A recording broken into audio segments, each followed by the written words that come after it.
Good morning and welcome into the Broadbeach Bowls Club on the Gold Coast of Australia as we get ready for Finals Day, the first of 2 days of finals next Friday.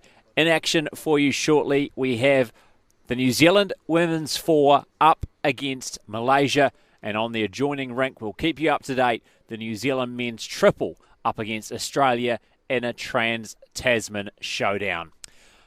A very good morning to everyone watching on stuff.co.nz.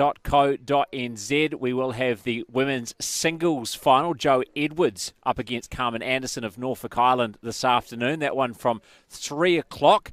But very much the focus right now will be on the women's fours. One of 4 New Zealand combinations in action going for gold. Can it be 4 golds for New Zealand here on day 1 of finals at the Broadbeach Bowls Club? I'm Brenton Van Nistelrooy. With me in commentary is Kevin Hickland. A very good morning to you, Kevin. It's a bit fresher here this morning. I know the locals are saying it's freezing, and it's going to be an interesting day because New Zealand have a great opportunity to make a big statement less than a year out from the World Champs. Yes, good morning, Brenton. And it is a bit of a nip in the air, but we can see the sun coming in over those pine trees out in front of us. And yes, a big day here for New Zealand in pursuit of 4 golds. And yesterday, of course, we saw the women's four side, a magnificent effort by the Val Smith skip side. They were 12-5 behind against Hong Kong, China, with 5 ends to go and managed to get through to an extra end. They just nibbled away at the Hong Kong, China side and won the extra end when Wendy Jensen, in fact, virtually drew a back toucher, which put New Zealand through to join the men's triple side, the men's pairs, and, of course, Jo Edwards in the singles. And Jo Edwards played Tania Chowdhury yesterday in the semi-final, and earlier, of course, Jo Edwards had played Tania Chowdhury and went down in that particular section game, but certainly made amends yesterday. In the men's triples and the men's pairs, both against Malaysia yesterday.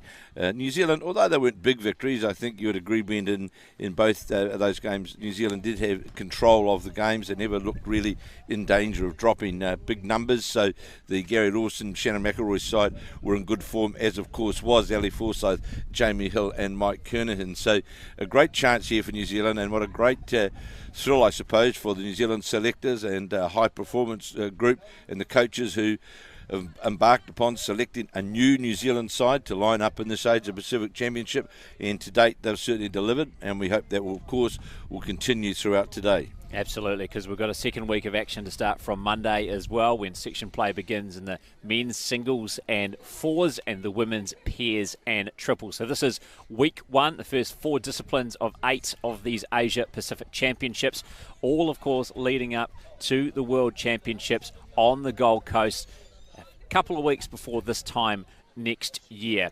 And the focus for us first up this morning on stuff.co.nz is the New Zealand women's 4 against the Malaysian women's 4. Just having the trial ends at the moment. I think worth note, Brenton, that the total New Zealand squad over the disciplines that they've played so far through to these finals, that they've only lost, in fact, one game right throughout the whole. Quite remarkable, isn't it? And I remarked on the radio this morning, that question was posed to me, and the last time I could remember that happening, well, I can't, but it's certainly a great achievement by the players, and they're making a statement for sure, again in the International Bowls arena. Yeah, well, I know speaking to a few members of the New Zealand team yesterday, Kevin, and they can't remember, players the likes of Joe Edwards, Ali Forsyth, who've been to a number of Asia-Pacific Championships. They can't remember having 4 New Zealand teams in finals in the first week. They cannot remember that ever happening. So a chance to come away with 4 gold medals, which would be unprecedented as well, would be quite a remarkable start for this New Zealand Blackjacks team. But, of course, a lot of bowls to happen before that is a reality. And it's going to be first up, the New Zealand women's 4 against Malaysia. That's what we're going to be televising for you, live streaming for you here. And on the rink, just a couple away, you can actually see in our picture here, Evan Roberts, who's coach of the New Zealand men's triple, as they're going through their trial ends as well. And we'll keep you up to date with the score of that one, that Trans-Tasman battle. Ali Forsyth, the skip, along with Jamie Hill and Mike Kernahan, up against that tough Australian side, which is very much heavily favoured to go well here. But New Zealand are the defending champions in that event as well. Although it's a new men's triple this year, they will be looking to defend that title. And then this afternoon from 3 o'clock New Zealand time, we will be live streaming the final of the women's singles. So Joe Edwards, of course, the 2-time defending champion in the women's singles from the Gold Coast Commonwealth Games and the Glasgow Commonwealth Games, trying to win one of the few golds she actually hasn't had before, and that's in the Asia Pacific women's singles. She's won in the pairs, she's won in the 4s, but not in the singles, which is rather surprising. And she's going to go up against one of the longest running rivals in her career, that being Carmen Anderson of Norfolk Island, one of the true characters of the game. We're looking forward to bringing you that one, because that will be a good fun watch when you got Carmen Anderson playing the 1994 Commonwealth Games champion, one of the older competitors at the Asia Pacific Championships. I think 63 years of age, but still certainly amongst the top women's singles players in the world. Well, without doubt, the ballerina on the green, that's for sure. She certainly keeps the crowd entertained, does Carmen Anderson. But I also think it's worthy of note, Brendan, with the Asia Pacific Championships, where there's 19 countries competing, and I've attended a number of those events I'm not going to go back to how long, but a number of them. And the improvement of what I would call the lesser countries, I'm talking about the Philippines, Thailand, Hong Kong, China, a number of them. India have certainly made a big difference. And they are countries now, and I had a chat with Joe Edwards, I know, the other day after she'd played the Japanese lady in the singles, and they're certainly... They're all a threat now, all of the countries. It's certainly different to what it was a few years back. Yeah, and it's good to see, isn't it, that the general standard of competition is on the rise. It is not just New Zealand, Australia competing for the gold medals, although there are 2 Trans-Tasman finals, the other 2 aren't. And that's been one of the big surprises, that the Australian women shut out of both of the finals in week 1. So no, they're the defending champions in the Commonwealth Games, the women's 4. And they won the last Asia Pacific Women's 4 in Christchurch, the Australians, and they are not here in this final. That will hurt them. They are not in the women's singles final either. That will hurt them. So a great opportunity for the New Zealand women and both the fours and the singles today to make a big statement and say, less than a year out from the World Championships, that they are a team to be watched. No doubt about that. And if we look at that New Zealand fours side, at lead we've got Wendy Jensen now of North Harbour. Now if we go right back, Wendy Jensen in fact won a bronze medal in the World Bowls in the triples with Val Smith way back in 2004. And ironically, the skipper of that side is now New Zealand selector Marlene Castle. And that was, so way back in 2004, they won a bronze, more like the shortest side ever to play for New Zealand, I would say. And then, of course, at number 2, Wendy Jensen, blackjack number 36. At number 2, we've got Kirsten Edwards, who is a recall into the side, played in the New Zealand side in 2016 in the World Bowls and won a bronze medal in the fours. Been a very, very much informed player. She's won 3 New Zealand fours titles in the last 5. In fact, she's played in the last 5 New Zealand fours titles, winning 3 of them. Kirsten has won 6 Wellington titles and 9 Nelson titles, so an exceptionally steady player. At number 3, we've got blackjack Caitlin Inch, blackjack number 56, and of course in 2016 a bronze medal to Caitlin Inch in the fours, and won an Asia Pacific, won a bronze medal in the triples. And then of course Val Smith at skip. Well, what can we say about Val Smith? She's like Joe Edwards. Val Smith at the black cap number 37. She's won gold, silver, bronze in the world. Won two golds, of course, in 2008. Won a bronze in the fours in 2016. She's won a couple of Commonwealth Games medals, silver and bronze, and a number of Asia Pacific championships. And of course, is the defending New Zealand peers title holder. So Val Smith, like Joe Edwards, has certainly got a record of high distinction and has been around the New Zealand scene for a long time. And is a very, very competent player. And if we go back to yesterday, Brendan, the very last day, and Val Smith, the last bowl in the hand in Hong Kong, China, had virtually a back toucher, and Val Smith played a reaching bowl up into the head and dislodged the bowl to get to the extra end. So still a world-class player, and I think a well-balanced New Zealand fours team. And the other thing we've got to remember with these teams, and I said that again on the radio this morning, that they're new combinations. This is the first time these sides have played together. So they're lining up in an international event where they really haven't played together. So to date, their performances have been very, very strong. And I'm sure, talking to the girls this morning, they're relaxed, they're in a good frame of mind, and they're growing in confidence as we go along, and all goes well for the Blackjacks. Yeah, absolutely, especially when you've got the likes of Wendy Jensen, Kirsten Edwards coming out of the New Zealand winter, haven't played a lot of bowls recent times, coming up against the likes of Australia, who are coming out this perfect weather to play bowls year in, year out. So having those two come up to speed nice and quickly, get up to where Val Smith and Caitlin Inch is. Of course, Caitlin Inch, this is her home club. Club, Beach definitely, Bowls yes. Club on the Gold Coast. So she's certainly made the most of that, and she's been very impressive. One of the younger members of the New Zealand squad, of course, was here at the Gold Coast Commonwealth Games, was at the last World Bowls Championships, but she is certainly one of the rising talents to watch for this afternoon. Currently on the leftist screen, standing just on the edge of the green, has Kirsten Edwards to her right, Wendy Jensen with a hand on head momentarily. To the right of the scoreboard as well, and then as we complete our trial ends here, Val Smith is towards the other end. Caitlin Inch just recently, in fact, won the Queensland state. She won the state pairs with Julie Keegan. In fact, Julie Keegan just arrived. Just walked in here a few moments ago. So coming off a pretty good form, and of course Wendy Jensen did play in the Australian Open, or the Malaysian side. In fact, just played in the recent Australian Open. But I compliment this New Zealand side. We don't know yet. We hope we know what's going to happen today, but they've certainly opened their international campaign for the 2019-20 year in a very, very confident form. Especially, you could say, Brendan, after what I would call, except for Joe Edwards in the Paris side at the Commonwealth Games here last year, a disappointing Commonwealth Games, but I think they've bounced back and we're on the road. Well, absolutely. It was a disappointing campaign. As a result, they had their high-performance sport funding slashed, and they've set a medal target of 5 medals from these Asia Pacific Championships. This is their big key event as far as high-performance sport funding goes. They need to get 2 golds and 5 medals. Only 8 events, so it's a pretty tough task, but they can go a long way towards getting towards that medal target today if they have some success, as we are underway in the women's singles. So the first end underway, first of 15 ends. Of course, the women's fours, Wendy Jensen first up for New Zealand.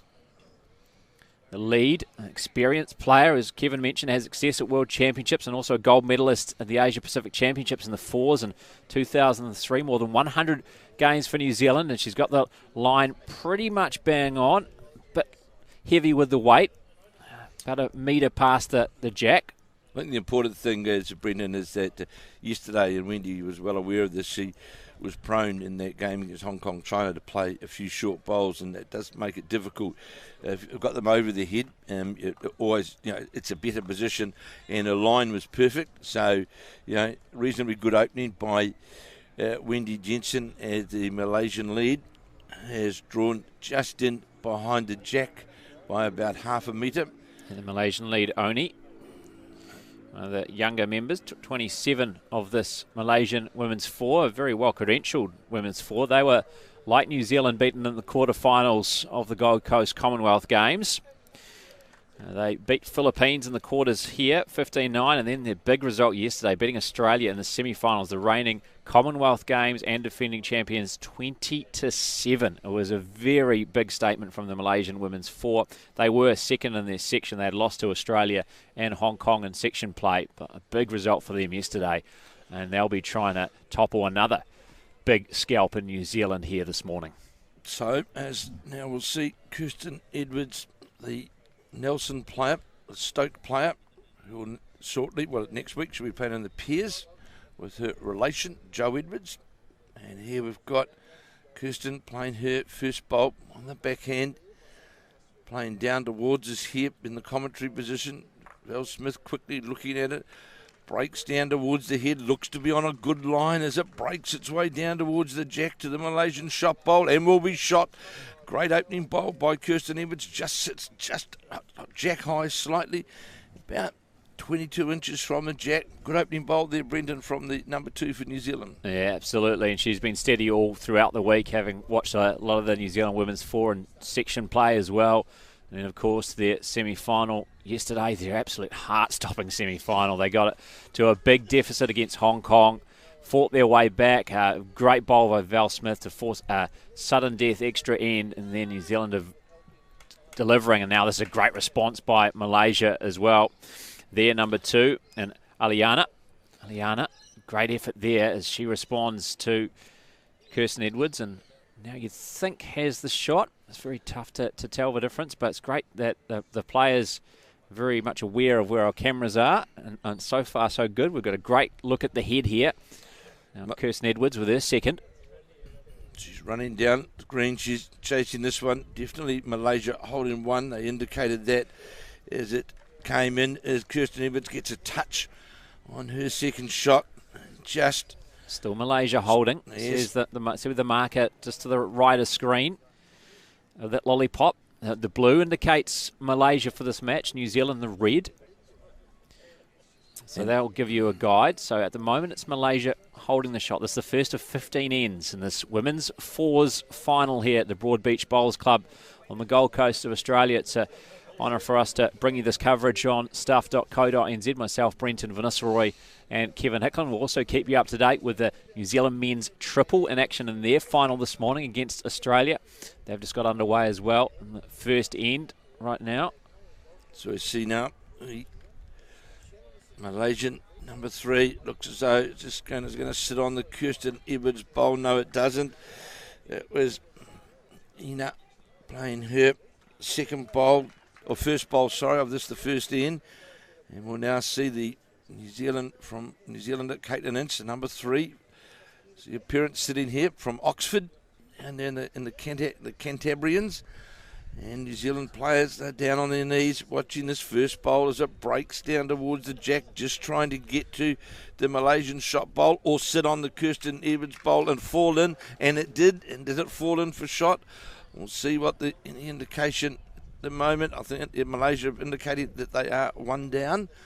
The Malaysian skip Ferrer which indicates that was the shot bowl of... Yeah, the marker indicating it's a measure. So we'll see after this third bowl from Ina. Second bowl from Ina, excuse me. They're both very similar coloured bowls. Caitlin Inch is the two number threes, aren't they? It's going to make it interesting. I just noticed that then when it broke into the head, as I see Gary Lawson now arriving to cheer on the New Zealand sides this morning. Great to see the New Zealand. Shannon McElroy I see here. Of course, they'll be in action later on this afternoon in the final of the men's pairs, the big clash against Australia. As we watch the second bowl of Caitlin Inch on the first end, breaking down towards the head. How's the weight? Is it going to get all the way down? No, it's just not going to have the weight to carry right down to the jack. But that is still a good opening head from the New Zealand players. They're not that far away from the jack. And we've got a measure for shot.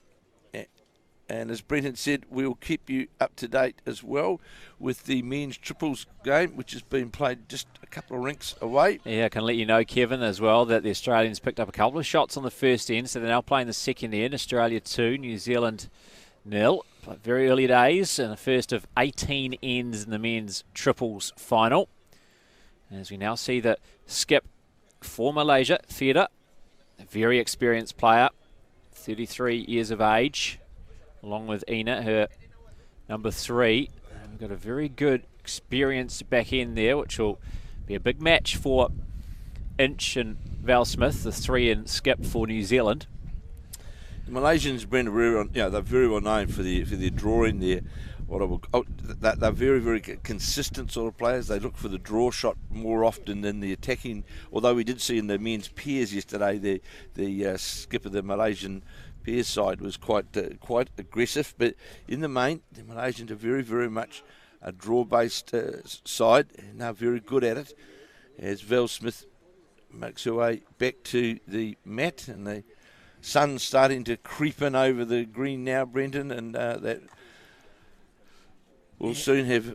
Seems like that wind's died down a bit as well. It's a bit breezier this morning. A lot of jackets, as you can see on the players. A bit fresh this morning by Gold Coast standards anyway. Certainly I'm sure it's a bit chillier back home, wherever you're watching this on stuff.co.nz, as Val Smith will now have her first bowl of this women's fours final. Looking to add another one potentially to the count on this head. This might be a measure, as you can see Kirsten Edwards just having a close look at the head there. Will it get round that front bowl? It doesn't. Kirsten Edwards ran up very quickly then, didn't she, just to have a look. And so perhaps they're not 100% sure who's got the shot, but we'll see now. Farah, she'll play her second bowl on this first end and playing on the forehand. As the Malaysian ladies watch this bowl, looks to be out on the wide side. Have to come back quite a distance from there. And had was a wee bit of weight on it as well. But yeah, she won't be too happy with that one, Theta. Start for this women's fours final, the skip for Malaysia. 2 bowls that really in the picture, unless the head was to move, and certainly with Val Smith at the top, she doesn't want to move the jack significantly, just wants to try and draw. You see Caitlin Inch just to the right of our picture here, just to the right of the jack, indicating with her foot where the jack is, because Val Smith might not be able to see it because it's behind that bowl, which is right in the line. So Caitlin Inch is saying, this is where I want you to try and deliver, Val. And we'll see if one of the veterans of this New Zealand team, almost 600 games for New Zealand, Val Smith, a 6-time medalist at Asia Pacific Championships, to go with a number of other honours at Commonwealth Games and World Championships. Is this going to have the weight? It's been urged around the bowl. It doesn't have the weight, so it's going to be a measure.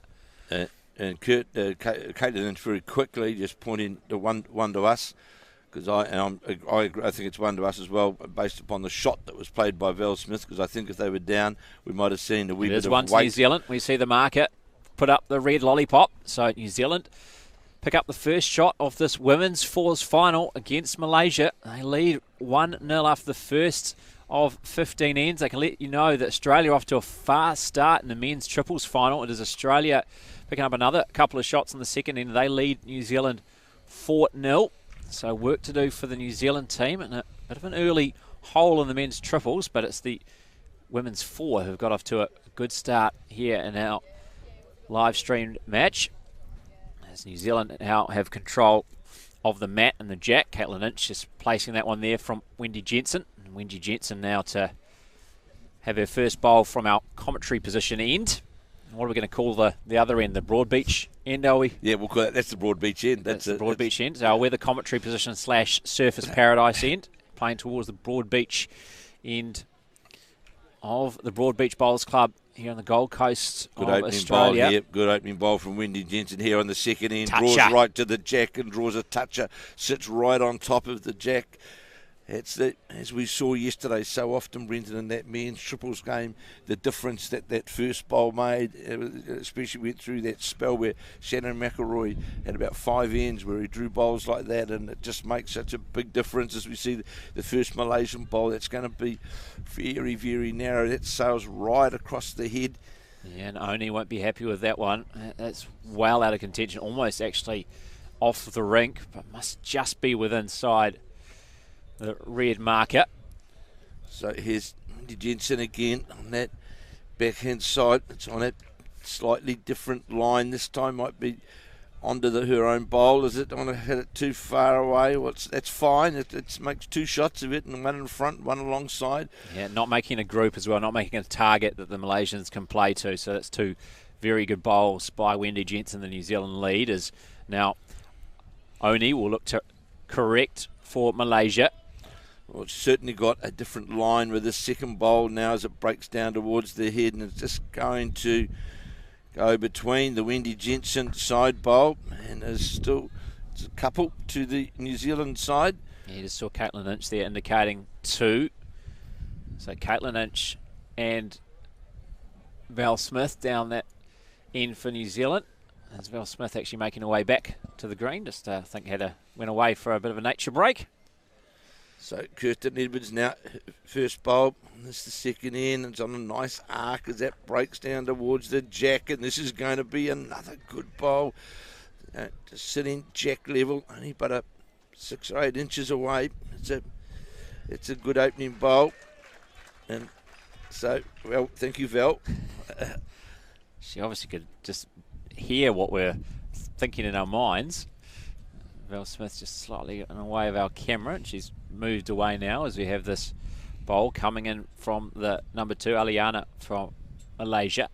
That's going to run away on the narrow side, and it's going to head out towards the boundary line. Yeah, New Zealand's got to take advantage of this, don't they? This is an opportunity here, big opportunity. Yeah, I think now, yes, it's the right call by Val Smith. We're trying to change our hand to get down to the covering position, down to the bowls down through here, and then we can go back to sort of drawing into where we count, which of course we can still count if we come down there, but it's just trying to get a bit of cover should the Malaysians come through and pick up the jack through that gap.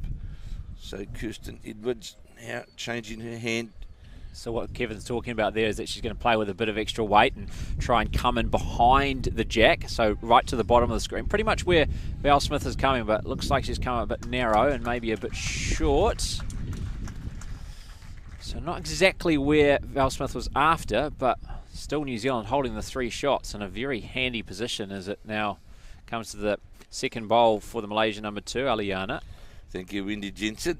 It's just moved aside. So Aliana now definitely New Zealand holding 3, and definitely out wider on that backhand side. Just depends how far the bowl is going to come back. Certainly on that wider side of the rink. Yeah, and that's not where the Malaysians will want it as well. Very scrappy from their number 1 and 2 on the second end here. Not really getting a bowl anywhere near the jack. That's in a very difficult position for the Malaysians relative to the draw as well, Brendan, because that draw line is just about where that bowl is, just slightly underneath it.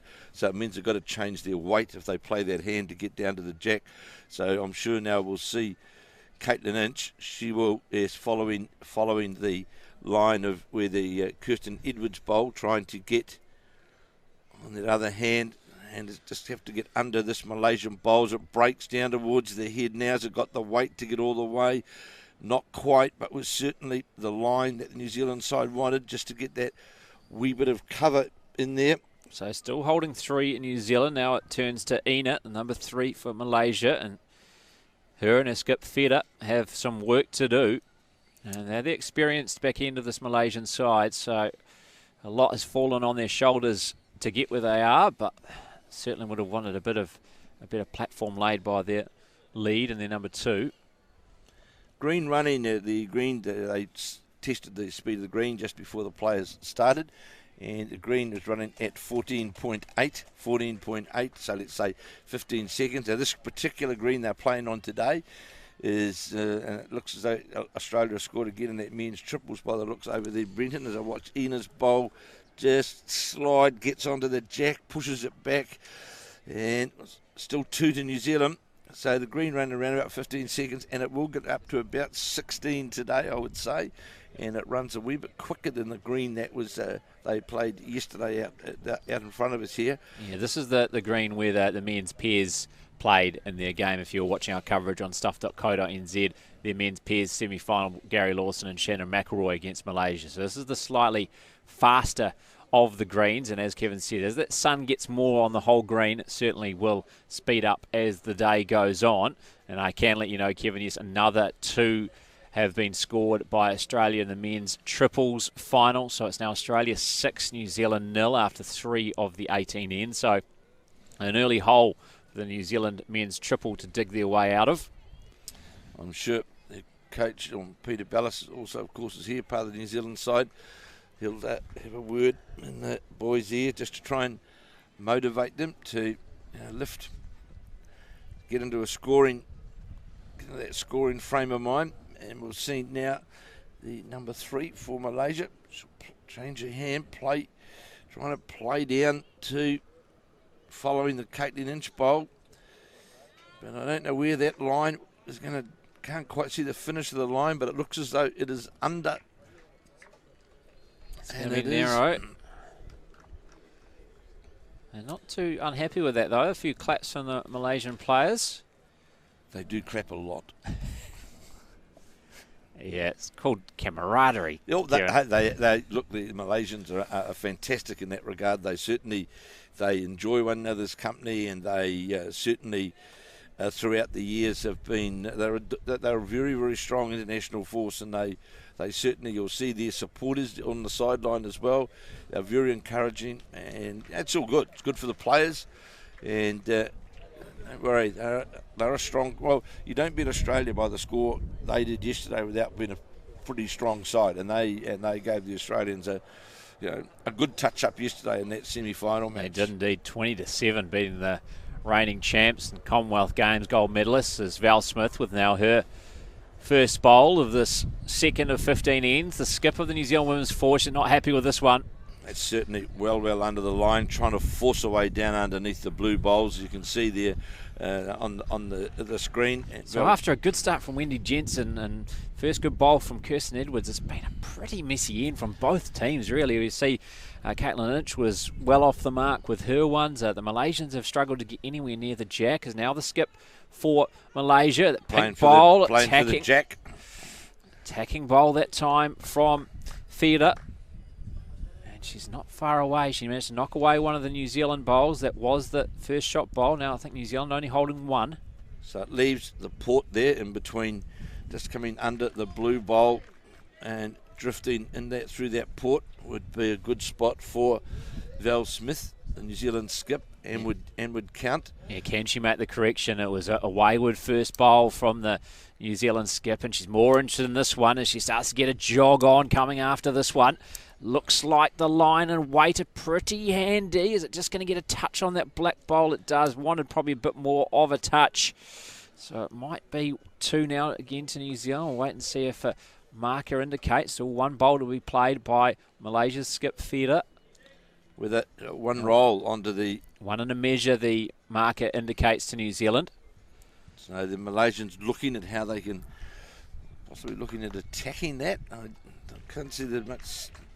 Because they'd have to attack it off the very, very front bowl in there, the Val Smith bowl. But I think Farrah will still come down on that side where she just played her first bowl, trying to get to the port.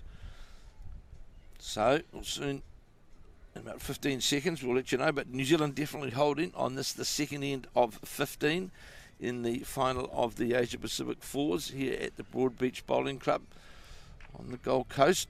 On the forehand is the Malaysian skip. And yes, certainly playing with that weight to get the contact onto the Val Smith bowl. It's wide, and what's it going to hit on the way through? That very nearly has come out with the shot, but Caitlin Inch has indicated 2, that New Zealand number 3. We'll wait and see what it is. Yes, it is 2. The Malaysians agree, so another 2 shots for New Zealand on that second of 15 ends here in the women's fours final here at the Asia Pacific Championships at Broadbeach Bowls Club on the Gold Coast of Australia. Pleasure to bring you our coverage on stuff.co.nz. Myself, Brenton Viniciroy, alongside Kevin Hickland this afternoon. From 3 o'clock New Zealand time, we'll have the women's singles final as Jo Edwards goes for gold against Carmen Anderson of Norfolk Island. 4 possibilities for gold today for the Blackjacks out of 4 disciplines. It's a bumper day in promise, and so far so good for the New Zealand women's 4. 3-0 they lead Malaysia. 6-0 the New Zealand men's triple, though, is trailing Australia in the adjoining rink, just a couple away from our live stream match, and we'll keep you up to date of that. Just 3 of 18 ends played in that match. I was a wee bit surprised, Brendan, the way how the Malaysian skip played that head, because I still thought there was ample room to draw. The drive was only going to result in one shot anyway, and it had to be perfect. It so did the draw, but I just think early on in the game, it's important that you get your drawing rhythm, try and get into some sort of drawing rhythm. And I was surprised at how they played that, as we've now seen Wendy Jensen play her first bowl on this, the third end, and it's just gone in behind the head. And again, the Malaysian, the Oni is going to be, I think, on the wide, very much on the wide side. It's just going to stay up, I believe, or almost went into the ditch. So very messy start from the Malaysian lead, and a great opportunity for Wendy Jensen here, who's now playing down this end.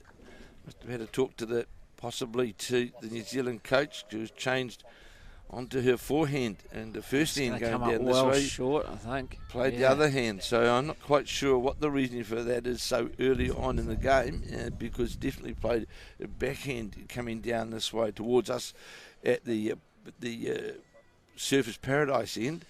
So both sides struggling, aren't they, really, to quite get the feel for the green in the early stages of this women's fours final.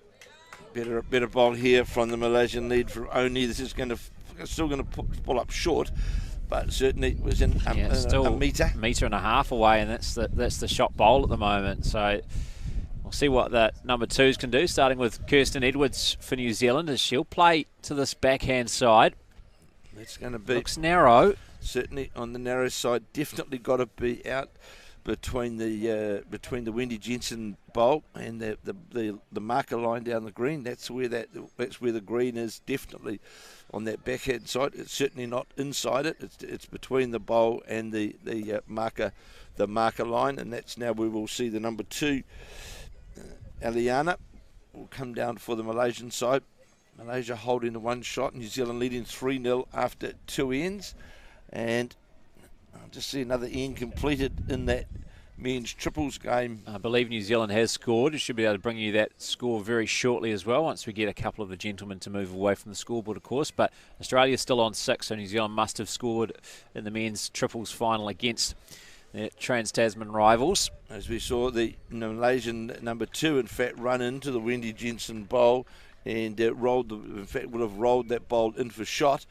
This is a better line now from Kirsten Edwards. This is the line you need to be on, just outside the marker line around that bowl, and sure, it's behind their head, but it's certainly, that's the line. And the good thing now for the New Zealand side, that you can now, the great thing about these greens, Brendan, is you can work out where your line now needs to be. Now the line is clearly about 6 inches outside that black line, and you'll get that draw down on that backhand side. Yeah, good correction by Kirsten Edwards there in her line.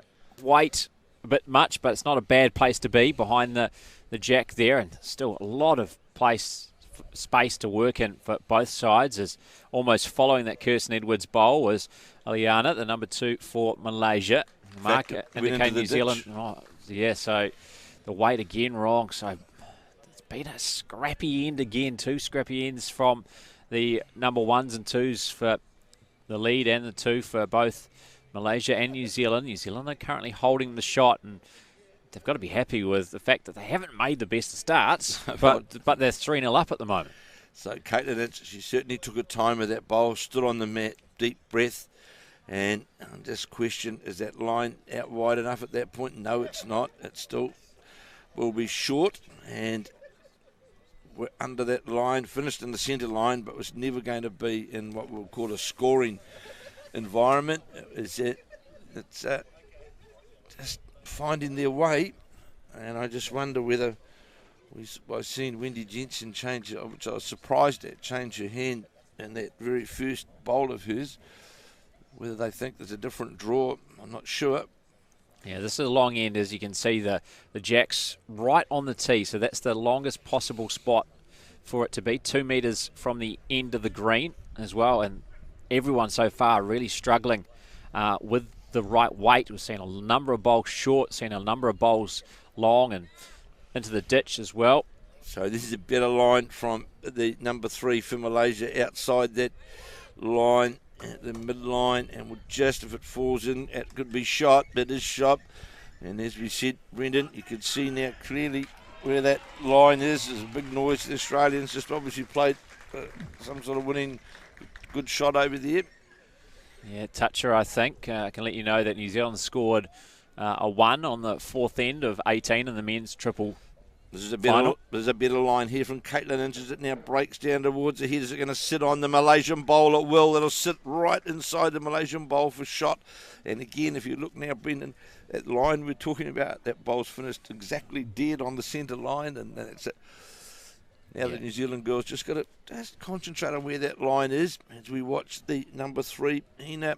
Is it just going to sneak past? Is it? They're going to get past the bowl? No, it doesn't. Ran into the Wendy Jensen bowl. So they'll change over. And New Zealand holding the 1. Yeah, great adjustment from Caitlin Inch. You can see her first bowl was the blue one towards the top of the screen. Right line, almost perfect again. But it was the weight that she needed to adjust, and she got that far better.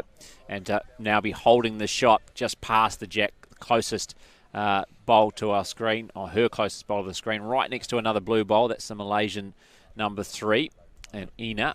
Now Val Smith. Caitlin Inch actually thinks they hold 2 shots. She's confident they've got 2, actually. With the Wendy Jensen, maybe? The Wendy Jensen bowl. That's the white bowl with the blue stripe. She just gave an indication there. They're having another look now, and the indication she gave early on it was that it was 2. As we watch this bowl, Val Smith coming down on that line, breaking down towards the head. How far is it going to come back? We can't quite see where it finished just yet, but just near Wendy Jensen's leg there, so it's gone beyond the shot bowls and beyond that Malaysian bowl, so didn't quite have the weight right there. The line, bit askew, but not too bad. Is now Feder, the skip for Malaysia with her first bowl of this. Not going to have the weight. End. And again, well off target, so big chance here now. Big chance for Val Smith to really put the pressure on. New Zealand leading 3-0 after 2 of 15. And potentially holding 2 shots as well on this end. Can she make it a third? Has she made the correction? Does she get the weight right? Don't know if she's too happy with the line here. Line looks to be under that line that we've been talking about. So now up to the skip for Malaysia. Feder, who's definitely down. A big bowl here for Feder, because New Zealand's holding 1, potentially 2 shots. So applause over there in the men's triples to Ali Forsyth. I'm not sure what happened, but I believe he played a bowl that's just got the shot, I believe. So we watch the bowl of the Malaysian skip, her last bowl. It's going down towards the head now, and it's going to sail past, in fact. And Yes, out comes the measure. I think Caitlin Inch is quite confident of 2, actually. We'll soon see. Yeah, two to New Zealand. The lollipops go up, as you can see on that right-hand side of the screen. The marker making her way up the other end of the green. So New Zealand now have 5. 5-0. They lead Malaysia after 3 of the 15 ends in this women's fours final. New Zealand off to a great start on the scoreboard. It's been a messy start by both sides, but on the scoreboard, they are in control. And I can let you know that New Zealand scored another single on the 5th end of 18 in the men's triples final. So they are now trailing Australia 6-2. 6-2 in the men's triples final after 5 of 18 ends. As the women for New Zealand in control here early on. Just 5th of the way through this women's fours final here on stuff.co.nz. It's a pleasure to bring you this coverage. Myself, Brenton Vanessa-Roy and Kevin Hickland. And we'll have another game, another final for you this afternoon. Another chance for New Zealand to go for gold. And Joe Edwards, of course, great friend of Val Smith, looking to go great for bowl here from Wendy Jensen. There's a lovely opening bowl. Going to sit right down towards the jack. Only sits mere inches away from it. And I think what we're going to see from the New Zealand side now, we saw that change of hand to the first, that last end with Wendy Jensen. So I think we're going to see the New Zealand lead will play round the clock. So she'll play backhand, forehand and stick to one side of the rink. And great opening bowl there. That's what they need. Here's a good response here from Oni, the Malaysian lead. And just going to go past. It's a good bowl. Sits in behind about 5 o'clock. Half a metre away, but still New Zealand holding the shot. Yeah, much better start from both the leads. Another long end, as you can see, the jack again on the tee. So just 2 metres in from the back of the green. The mat's almost right at the back as well. So another long end for New Zealand, who have the mat and the jack. Another good bowl here from Winnie Jensen. It just goes past, sits on the bowls fine. And that's a good handy bowl. Holding the shot. 2 bowls, 2 good opening bowls from the lead around the head. That's what they need. And as you can imagine, we can get some idea, Brendan, of what's going on with the men's triples by the crowd can give us some idea, can't we, of who's holding shot virtually. Absolutely. The grandstand, which is alongside the green here at Broadbeach Bowls Club, is filling up. And they've got a great view of both of these finals, the Trans-Tasman final, and the men's triples between Australia and New Zealand, and this New Zealand-Malaysia matchup in the women's fours final as well, which we're bringing to you here on stuff.co.nz. There's Kirsten Edwards now playing that forehand side. Don't think she's got the weight. The line looks pretty decent, but certainly not the weight, as it's going to pretty much stop on that line. So that, in a way, protects the jack from any drives, but about 1.5 metres short weight-wise. Of course, our Robbie, our cameraman, he's just on the move. Now, him and Ben done a wonderful job here, getting everything all set up. We've got an absolute, what's like a TV studio set up we've got here. They've done a magnificent job so that we can bring this live coverage to you all around, wherever you may be. You can watch the live action as we watch this bowl. There's going to be a good bowl here from the Malaysian side. The breaks towards the jack, sits right on top of it. In fact, the toucher. Aliana, well, they needed that, didn't they? They needed that, Malaysia, because they've been nowhere near the jack in the first 3 ends. And now Aliana with a lovely toucher to draw the shot. And really, for the first time in this match, the pressure is on New Zealand. So here's now Kirsten Edwards. Looks to be on a better line to me as it breaks down. Val Smith's pretty keen on as it breaks down towards the head. Is it going to get that contact onto the shot bowl? Not quite. Sits alongside it. Good effort. Just the one down. Great effort from Kirsten Edwards as well. Certainly up for the fight, that's for sure. Malaysia asked the first question of New Zealand, and Kirsten Edwards very close to the perfect response. There's now Aliana, the number 2 for Malaysia. Want to put another one in there, try and replicate that first bowl of hers on this 4th of 15 ends in the women's fours final. Fresh morning, but it's warming up here on the Gold Coast. Sun now, the shadow moving out on that green. The sun starting to take some control as we watch Aliana's second bowl now break down towards the head. She doesn't want to get hold of the jack. It's just going to go past and sits in there. Good attempt from the number 2 for Malaysia, and the chance for New Zealand now for Caitlin Inch. So Caitlin Inch will come down, I'm sure, on that hand and try and rest the Malaysian shot bowl. Try and rest just that shot bowl out. Kirsten Edwards definitely got second shot. So I'm sure we'll see now Caitlin Inch down in front of us here. The former Cantabrian from the Oxford Club. Now plays out of the Broadbeach Bowls Club where we are at. And obviously it's the place to be. The Commonwealth Games hosted here. It's where the World Bowls Championships will be as well. On the forehand, breaking down towards what is the shot bowl as it breaks down towards the head. Got the right sort of weight to get that contact. Just the line, just a fraction on the wide side, but went to the back of the head. No danger. New Zealand just the one down. And the margins are so fine as well, aren't they? She was not far away from having the perfect line. It was just a couple of millimetres away, and that resulted in her missing the target. But it's not a bad little sighter for her. She's going to get another opportunity as now the Malaysian number 3, Ina. What's important, Brendan, that Caitlin Inch's bowl is more on the wide side than the narrow side, because the last thing you want is to be on the narrow side and get onto this Kirsten Edwards bowl and push that out of the head, because that leaves you with the Malaysians with holding more than one. But we've just seen now the Malaysian number 3, well short. Ina's bowl is just so. Kirsten Edwards, Caitlin Inch again now on her forehand. She'll try and reach up to that counting bowl. It's on its way. Looks to be on a pretty narrow line to me, and it is. It's not going to give the desired result. It's going to sail past. Yeah, the right weight to try and attack that shot bowl, but unfortunately not the right line from Inch. As now the final bowl of this end for the Malaysian number 3, Ina. And it looks like she's certainly got the weight a lot better than her first effort, which is the top bowl on the screen there, which is well short. This one's going to be around the area. The Malaysians are interested. It's going to take the jack. Lovely bowl. So 2 touches for Malaysia on this end, and certainly after a bit of a sluggish start, they've woken up, and maybe they hold 2.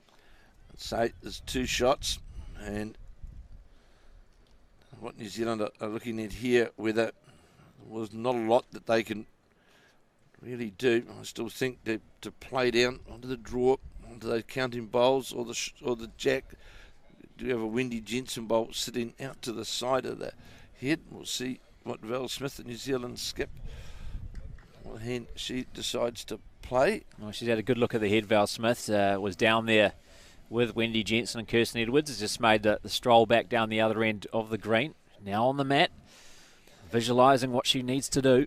And now we'll try and execute. Much better looking head, isn't it, for this end? It certainly is, Brendan. And it's interesting, Val Smith playing down on her backhand, trying to get some contact in there or to draw. Looks a very, very hard shot. But to get to the jack, just about impossible, I would say, on that backhand side. Yeah, interesting playing the backhand, wasn't it? I would have thought the forehand was the option to play. So what we're looking at now, the right-hand side is the backhand side, and the left-hand side, as we're looking at the screen, is the forehand. And if she come to this left-hand side, certainly a lot more space, a lot easier, you'd think, to access the jack and potentially get the shot. But going that backhand side and not quite hitting the mark there, Val Smith is now, it is up to Feder, the skip for Malaysia. Challenging shot, that backhand shot. And looks as though, I'm not sure what's happening in the triples over there. Look, I think New Zealand's picked up another shot or 2. We'll just wait and see the scoreboard when we get an opportunity. But they're through 6 ends of 18 in the men's triples finals. Australia off to a great start.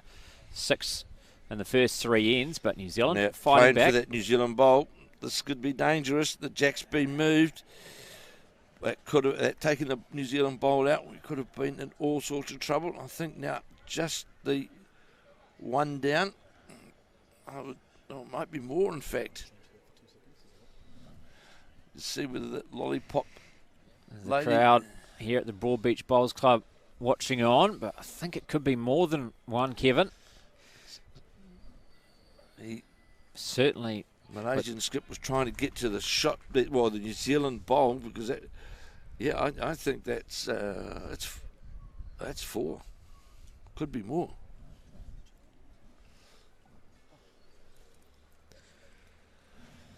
Let's wait and see now. Val Smith playing her bowl. It's a big bowl by Val Smith because New Zealand's down at least one, maybe several. This one looks very wide, asking a lot of it, and it looks like it's going to end up in the ditch as well. So, disappointing final bowl from Val Smith, and now big opening for Malaysia. They dropped 5 shots in the first 3 ends, but got the chance to bounce straight back here. So there's Wendy Jensen's bowl. So that's the white with the blue stripe you're talking about, Kevin? Or was that Val Smith's first bowl that's got knocked back into here? That's a Malaysian bowl, the red top stripe. That's a Malaysian bowl, the pink one. And, of course, there's 2 blue bowls, which makes it difficult to tell. Both the number 3s are playing with blue bowls, Caitlin Inch and Ina. Caitlin Inch has got correct. So, and they are different bowls, those different blue bowls there. They are slightly different, yes. The Caitlin Inch bowl. We'll see in a minute. We're just guessing. Yeah, let's leave it up to the officials. When New Zealand are holding the shot because Malaysia are driving. Yeah, it must be a Caitlin Inch bowl. Yeah. Goes through the hole. So 1 to New Zealand. So it was, in fact, the Caitlin Inch bowl that was holding shot. So difficult to distinguish those 2 different blue bowls that number 3s play. But it was an interesting shot because I'm sure leading into it, Malaysia were holding possibly 1 of 2, and they played with weight and they disrupted the head, and it didn't work out for them. No, they tried to move that the Kirsten Edwards bowl. They were trying to move out of the head. They were getting a bit greedy, weren't they? And so now 6-0 after 4 of 15 ends. New Zealand women's 4 out to a great start in this final here. On the first day of finals at the Asia Pacific Championships at the Broadbeach Bowls Club on the Gold Coast of Australia. 4 chances for gold for New Zealand today. I can let you know after 6 ends of 18 in the men's triples final, it is Australia 6, New Zealand 3. So New Zealand coming back in that one. They gave up a 6-0 deficit. So 3 singles in the last 3 ends for New Zealand to get back in that one. And at the moment, it's all the New Zealand women's 4 here. Malaysia showing their first signs of fight really on that 4th end. And New Zealand have shortened it up. A great opening bowl here from Wendy Jensen. It just sits in behind the jack. That's where they need to be. It's about 2 foot, 3 foot, or about 2 foot directly behind the jack at 5 o'clock. And for some reason, they have shortened the length of the jack up a bit because New Zealand had been playing right down to the 2 metre mark. Exactly. So the 2 metre mark that Kevin talks about is right at the bottom of the screen.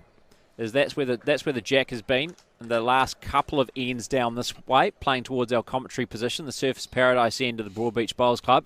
But now it's a much shorter end, actually closer to the short end mark rather than the long end mark, and so tried to change things up, and a good start by Wendy Jensen. Of course, the green running at 15 seconds. That's a good pace green. So watch the second bowler, Wendy Jensen's now break down towards the head.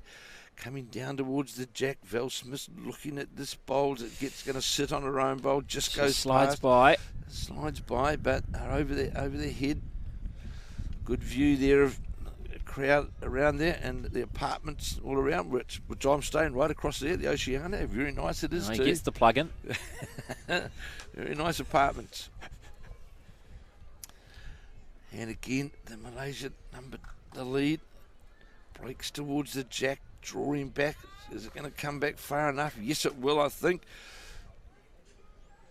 Now, I'm certainly not questioning the New Zealand side, but I just wonder why we've got Wendy Jensen playing one hand and Kirsten Edwards is then playing the other hand. I just wonder whether there's some reason why they're doing that. But maybe it's just what's worked for them so far this tournament. From what I have seen, this has been a pretty familiar pattern with the women's 4. Playing the different hands, the lead and the number 2, so Wendy Jensen and Kirsten Edwards is playing this backhand side. Good bowl here coming in from Edwards. Kirsten Edwards. This is a good bowl as it breaks down towards here. Going to sit right in behind the jack just at 6 o'clock. That's the bowl you want, right in behind the jack. Perfect line, absolutely perfect line from Kirsten Edwards, the number 2 for New Zealand. The weight, near perfect as well, so great reply. That's why she's on the backhand side. Correct. And it's 6-5 now in the men's triples. Great comeback by New Zealand after being 6-0 down. To 6-5, Australia leading. That's after 7 of the 18 ends. Watch that final. Number 2, Aliana, just on that wide. So they're very colourful, sort of white and red. There's certainly a multitude of colours here, isn't there? It's certainly changed from what it used to be a few years back. So it's great from a commentary position because it just makes it that much easier as we watch now. Kirsten Edwards, the New Zealand number 2 from the Stoke Club in Nelson. I know they'll all be watching down there in Nelson this morning as it breaks towards the head. This looks at another good bowl from the New Zealand number 2. Going to sit right on the line, right in front of the jack, mere centimetres away. And the crowd here appreciating that one as well at the Broadbeach Bowls Club. That was 2 fine bowls by Kirsten Edwards. Look at the line. Right on that line where the jack is from Kirsten Edwards. She has found her mark on that backhand side, that's for sure. I don't know anything. Well, hands up. Well, as soon as you mentioned that, she has replied in kind, hasn't she, with 2 great bowls, the number 2. And certainly making it easy for Val Smith. And you see a big smile on Val Smith's face. This is the table being set. And it's a good response, though, by Malaysia. Almost jack level there. Just slip by. And indicating just the 1 the marker. So that's interesting. So maybe that one has come in for the second now. Malaysia. Number 2 for Malaysia, Aliana. Now, Caitlin Inch, who'll play on this forehand side, one of the blue bowls, and one of her blue bowls that earned the shot for New Zealand in the 4th end. Breaks down towards the head. This is on a good line as well. This bowler, Caitlin Inch, is in. And Val Smith down on her knees looking at this one. Going to turn the bowl over of Kirsten Edwards. Just pushes it closer towards the jack. It's a very good head for the New Zealand, the front of the New Zealand side, isn't it, Brendan? They're all in very good position. Absolutely, and the market is indicating 2 as well. So New Zealand holding 2. So again, work for Malaysia to do. Ina, the number 3, and then Theatre, the skip for Malaysia. So we'll see them come down, I'm sure, on that backhand side, trying to make contact with the front bowls and to move the jack out slightly. But certainly New Zealand, the lead in 2, certainly set the head up well. And Caitlin Inch, she responded as well with her first bowl. It's Malaysia, number 3. Ina, she's on the mat now, it's on its way. Playing, as we said, that backhand shot, trying to reach up to the counting bowls. Certainly going to be in the target area. How far is it going to run? Just ran through the head. Certainly wasn't that far away. Great effort by Ina. Certainly a great correction from her previous end where she was not really in contention. And now Val Smith just letting Caitlin Inch know where she wants her to deliver her next bowl. Going to play on the forehand side again, I believe. And indicating getting down towards the back end of the rink just to give them some cover, because we did see early on in the game the Malaysian skip Farah. She certainly attacked the head, and it's most likely we're going to see that attack again. Of course, it's important to try and get to the spot, Brenton, isn't it? Because if the jack does go out of bounds, it then gets placed back on the spot, and that's why you need to have that back bowl in there. So that Caitlin Inch bowl has ended up just in front of Wendy Jensen, who's the New Zealand player on the right there. Val Smith to the left, so it's just in front of her. So it certainly is the back bowl. You saw a glimpse of it just there. As now Ina with the other blue bowls, playing with weight, just off the mark there, knocking that, I think, Wendy Jensen bowl. It's just turned the Wendy Jensen bowl into the head. And I'm sure we'll see now. Interesting to see. I don't think Val Smith would want to come on the forehand this time, but want to touch the side bowl of the Malaysians. And New Zealand holding shots for sure. And as Brendan said, in the New Zealand in the triples, it's Australia leading New Zealand by 6-5, 6-5. Early on in their game, of course, 18 ends in the men's triples and 15 ends in the women's fours. There's New Zealand in pursuit of 4 golds today of week 1 of the Asia Pacific Championships here at the Broad Beach Club on the Gold Coast. And Val Smith is rightly, I think, she's avoiding all danger and hanging right out on the wide side, just trying to get some back cover. And we'll see whether our prediction was right, whether the Malaysian skip will come down with weight, trying to disturb onto those New Zealand counting bowls, with New Zealand leading, of course, 6-0 after we're playing the 5th of the 15 ends. Yeah, she's been aggressive, Feather, the last few ends, playing with weight. She's almost had to. One of the ends we maybe question why she did play with that weight, but a lot of the time she's been playing catch-up because the New Zealand lead and number 2 have really set the table for Val Smith and made things difficult for the Malaysian skip. Now she's playing it draw here. Trying to get the backhand onto contact to try and turn the bowls. Malaysians are interested. How far is it going to turn it through? Knocked in one of those front bowls of Malaysia. So it's still 2 to New Zealand, and I can tell that Mike Kernan has the mat for New Zealand in the men's triples. Yeah, they've picked up another shot at least, I think, so it should be 6 apiece. It is 6 apiece between New Zealand and Australia in the final of the men's triples. That's after 8 of 18 ends. So great comeback from the New Zealand men's triple of Ali Forsyth, Jamie Hill and Mike Kernahan. They did trail 6-0 after 3 ends. They have clawed their way back. Very good to see with the New Zealand women's four side. Them all having a chat before Val Smith plays her last bowl. Where should we sort of go to? Where's the best place to play? So confidence in one another, which is very, very pleasing. And Caitlin Inch just indicating to Val Smith where she needs to go with her weight.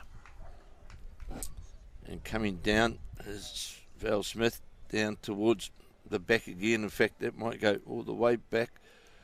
We'll wait and see. Girls are looking at it as it goes past. And again, just staying out of it, aren't they, New Zealand? Val Smith has not wanted anything off this head. Well, it's definitely 1-2. And then it was Wendy Jensen's bowl that we can't see now that got turned into there. So they're certainly deliberating. This bowl you can see just in the gap here, Brendan, because that's Caitlin Inch's bowl up there in front. So, it's back here. Malaysia's got to be a wee bit careful here. They can't have many bowls in and around. So I think the shot really is to come down on that backhand to try and get into that Malaysian bowl to. So that's the left of the screen as we're looking at it, where all the players have and that's the assembled. Shot. And yeah, that's the shot that Farah is going to play down on that forehand to try and get some contact in off the multicoloured bowl to run in towards the jack. Oh, Malaysians hoarding around the head. Urging it to come back into the head. Is it going to get back all the way? It's that contact that we spoke about. We'll see in a minute what happens. Great effort. I don't think she's far away there. New Zealand are going to score again. And they score another couple. So it was a great effort. She was not far away. You can see what she was going to do. Certainly. Kevin, you explained it perfectly, trying to get that front bowl and knock it towards the head. Unfortunately, didn't pay off. So another 2 shots to New Zealand. So the New Zealand women's 4 here in this final of the Asia Pacific Championships are leading Malaysia now 8-0. A third of the way through this decider for gold. 5 of 15 ends completed. And this has been a great performance so far of the New Zealand women's 4. They had all the drama, didn't they, in their semi-final. They gave away a big deficit to Hong Kong. Came back somehow, as Val Smith described it, somehow. She didn't know how they won that game and managed to force a decider, but they did. And so far, the nerves have been like steel today because they have dictated the play to this Malaysian side who came in to this final on the back of a very impressive 20-7 win over the reigning Commonwealth Games champions Australia and the defending champions in this event of the Asia Pacific Championships. And a good start by Wendy Jensen. So a slightly longer end this time than the previous, and it's not far off the perfect line by Wendy Jensen, about a metre past the head.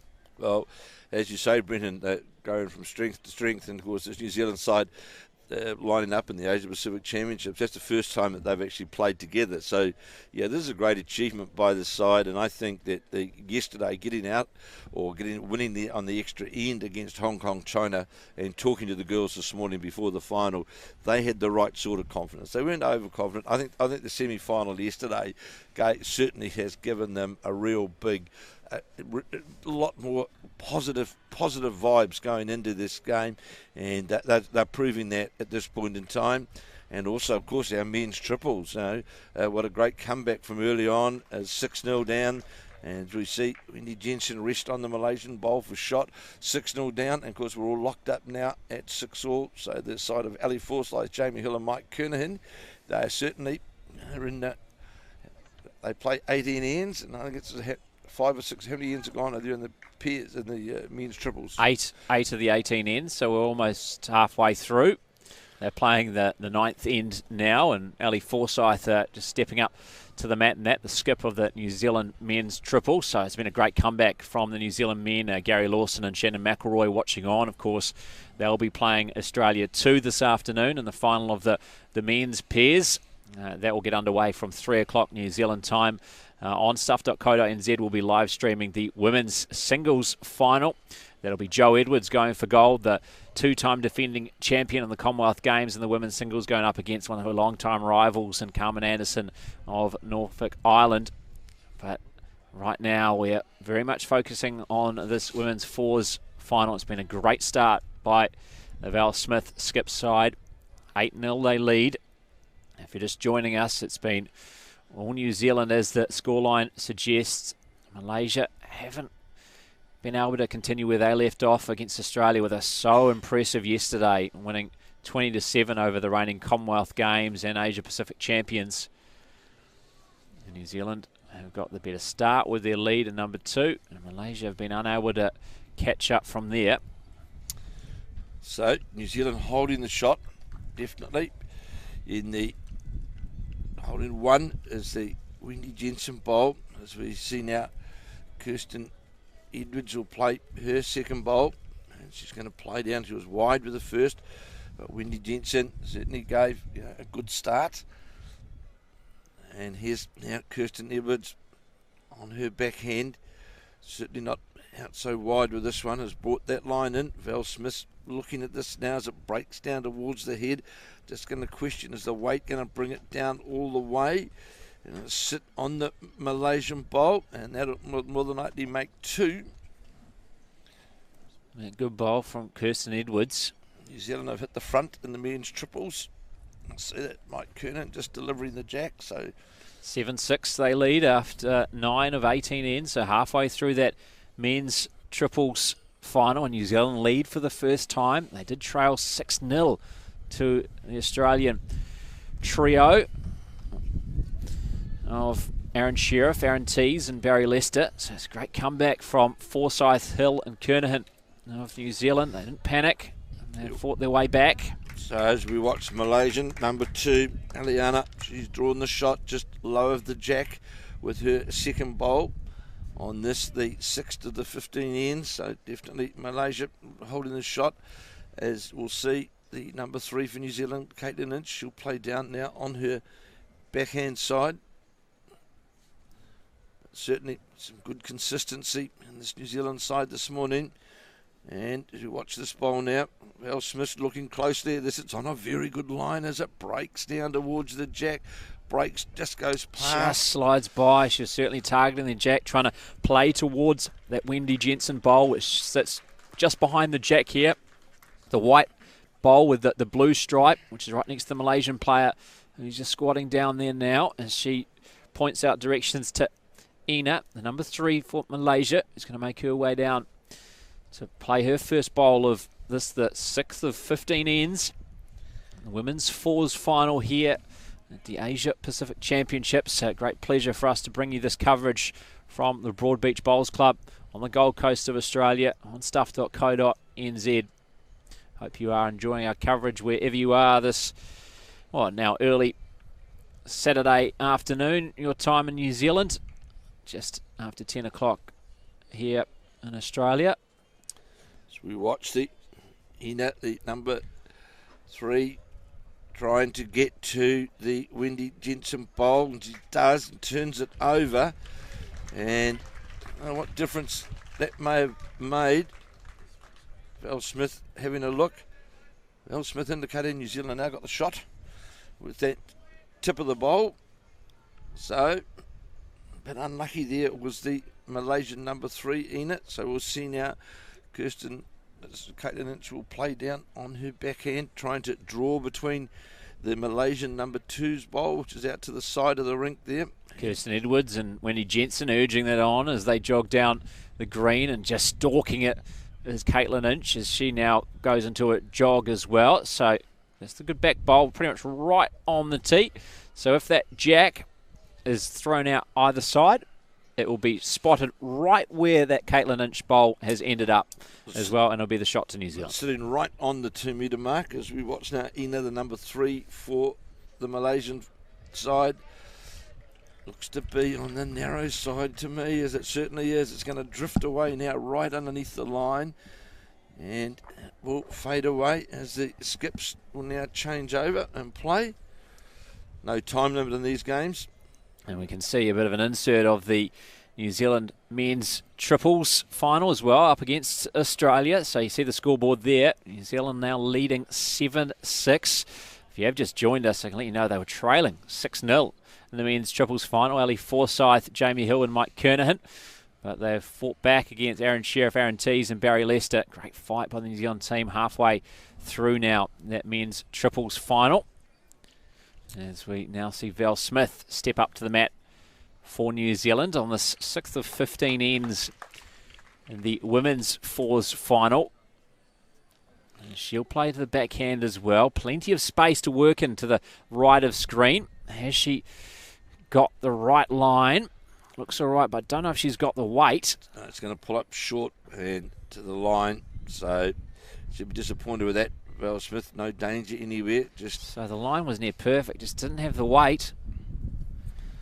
Of course, will we this afternoon bringing the final of the women's singles as well. Jo Edwards up against Carmen Anderson this afternoon, and also in action at the same time is the New Zealand men's pair side of Gary Lawson and Shannon McElroy, who will be up against the Australian combination. And we'll, of course, we'll be bringing you live action this afternoon as well from Broadbeach as we watch Farah, the skip for Malaysia. And this is also going to be narrow. This is not going to do anything except run into the short Val Smith bowl. Certainly. So there's still room there. There's still room. That bowl may be a touch in the way. That pink bowl I'm talking about of the Malaysian skip Fila. But Val Smith will try and come towards that right-hand side of the screen. A backhand again, as see that foot there of Caitlin Inch indicating where the jack is. This is certainly on that wider line as they are looking closely at this one now as it breaks down towards the head. Gets around that pink the bowl. Front bowl, just going to go past, but was certainly a perfect line to the jack. It was only a couple of feet over, and New Zealand confident that they're holding one, leading of course 8-0 as we come to the end of this, the 6th of the 15 ends. Farah with her first bowl was narrow. She'll be trying to play down onto the number 2's bowl, onto Aliana's bowl to turn that in for shot. And she's certainly got more weight, and she's wider. And what's she going to run into here? And she turned out the New Zealand bowl for shot, no doubt about that. Yeah, great bowl by Farah. And just waiting confirmation from the marker. But it'll be at least one, you think, from Malaysia. So great response from the skip.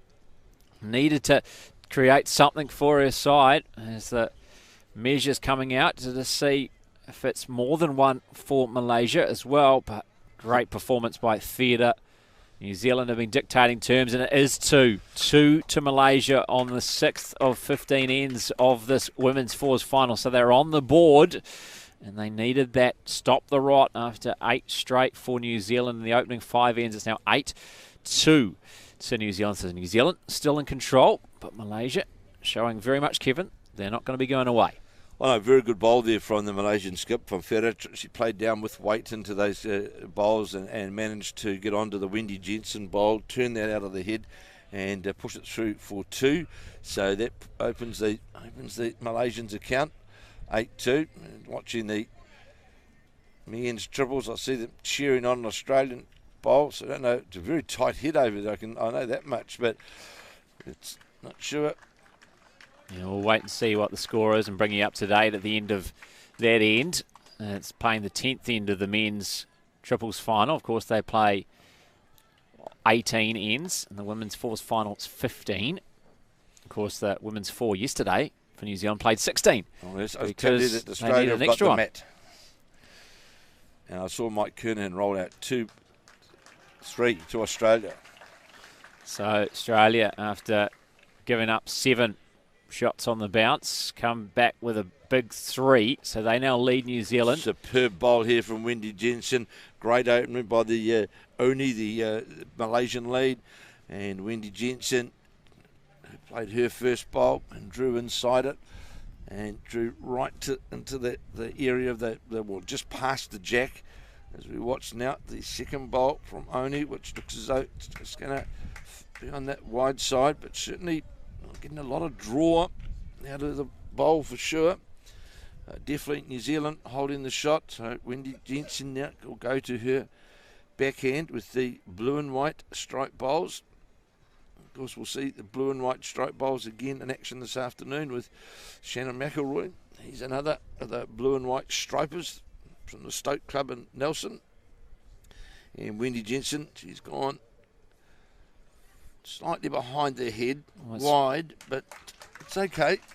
It's almost like Shannon McElroy, of course, who owns a painting business, has just got a bit of a blue paintbrush and painted a blue line around the Wendy Jensen and Shannon McElroy bowls, because certainly a white bowl with just a blue line that isn't the straightest, as you can sort of see on the screen there, that white and blue bowl. It's a Saturday night stripe, that's for sure. As we see the number 2 now for Malaysia, Aliana played down on her backhand with New Zealand holding the shot and leading 8-2. Malaysia indicating very early on this is going to break into the head for the shot, and it is. The number 2 of Aliana, it certainly has drawn right in behind the jack. So now, much better start from Malaysia in this end. Of course, they've got the mat now. They've dictated it. So as you can see, there's a very short end. The jack very near the top. And that just indicates how far up the green they are. So a much shorter end, and all of a sudden New Zealand having to change their weight, their line, and the marker indicating 1. That shot bowl from Aliana. It's always going to be on. Well, no doubt that Malaysia was certainly going to, when they got the mat, would certainly want to change the length around to try and put the New Zealanders off their draw. And Aliana has opened up with very, very good first bowl. And we'll get an indication from the Malaysian players standing on the head what this one looks like. It's just going to fall short and will only be the 1.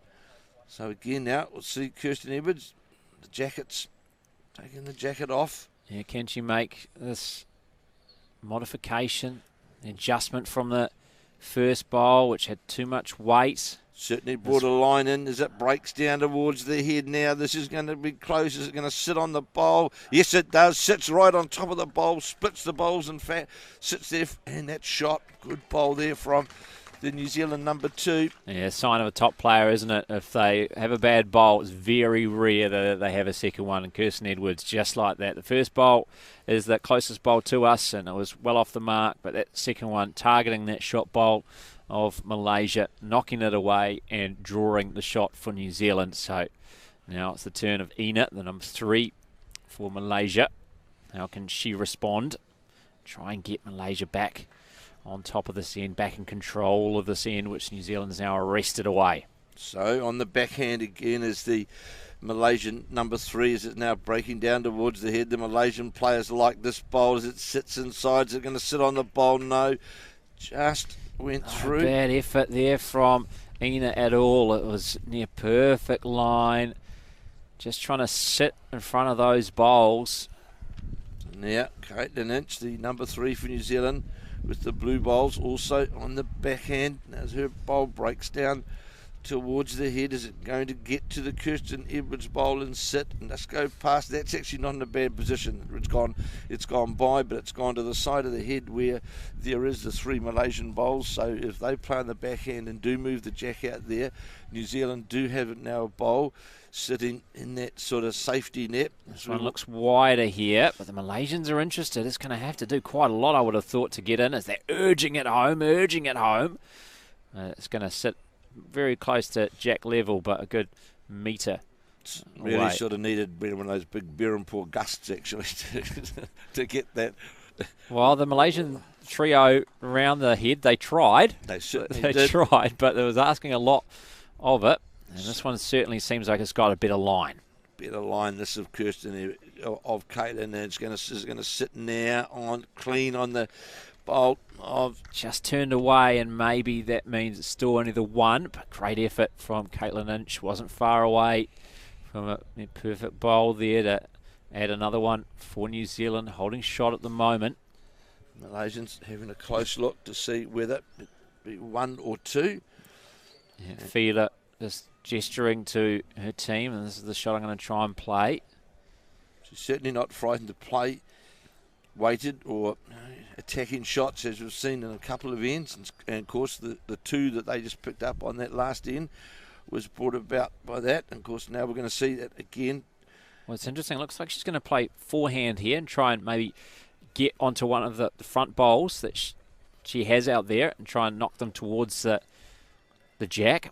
Interesting shot, to be fair, Brenton, I think. Yeah, I would have come backhand, but she's certainly... She's close to very close to the bowl as the Malaysian skip. Look at that. That's what she wanted to do. Look at that. Perfect. Wow, we're certainly wrong there because she called the shot and she played it absolutely perfectly. She could not have played that any better. Now look at that Malaysian bowl touching the jack. That was executed to perfection from perfect bowl. Just got the bowl right in the middle, turned it over into the head. Yeah, we were suggesting maybe go the backhand side and try and knock the jack towards the Malaysian bowls that are sitting out towards the left of the screen as we look at here from our commentary position and on screen. So the New Zealand team deliberating what shot to play. I think that the shot to play is the following. To follow the shot was played by the Malaysian skip, because we have got a New Zealand bowl just in behind the head. And just see what Val Smith, she approaches the mat. And yes, Val Smith is going to play down on that forehand side. And the Malaysian skip in the last couple of ends has played a couple of really big bowls. And Val Smith, she's attacking this as it breaks down towards the head now, trying to got the jack, got all the way back. That's fantastic. That's 3 shots for New Zealand. Wow, what a bowl from Val Smith.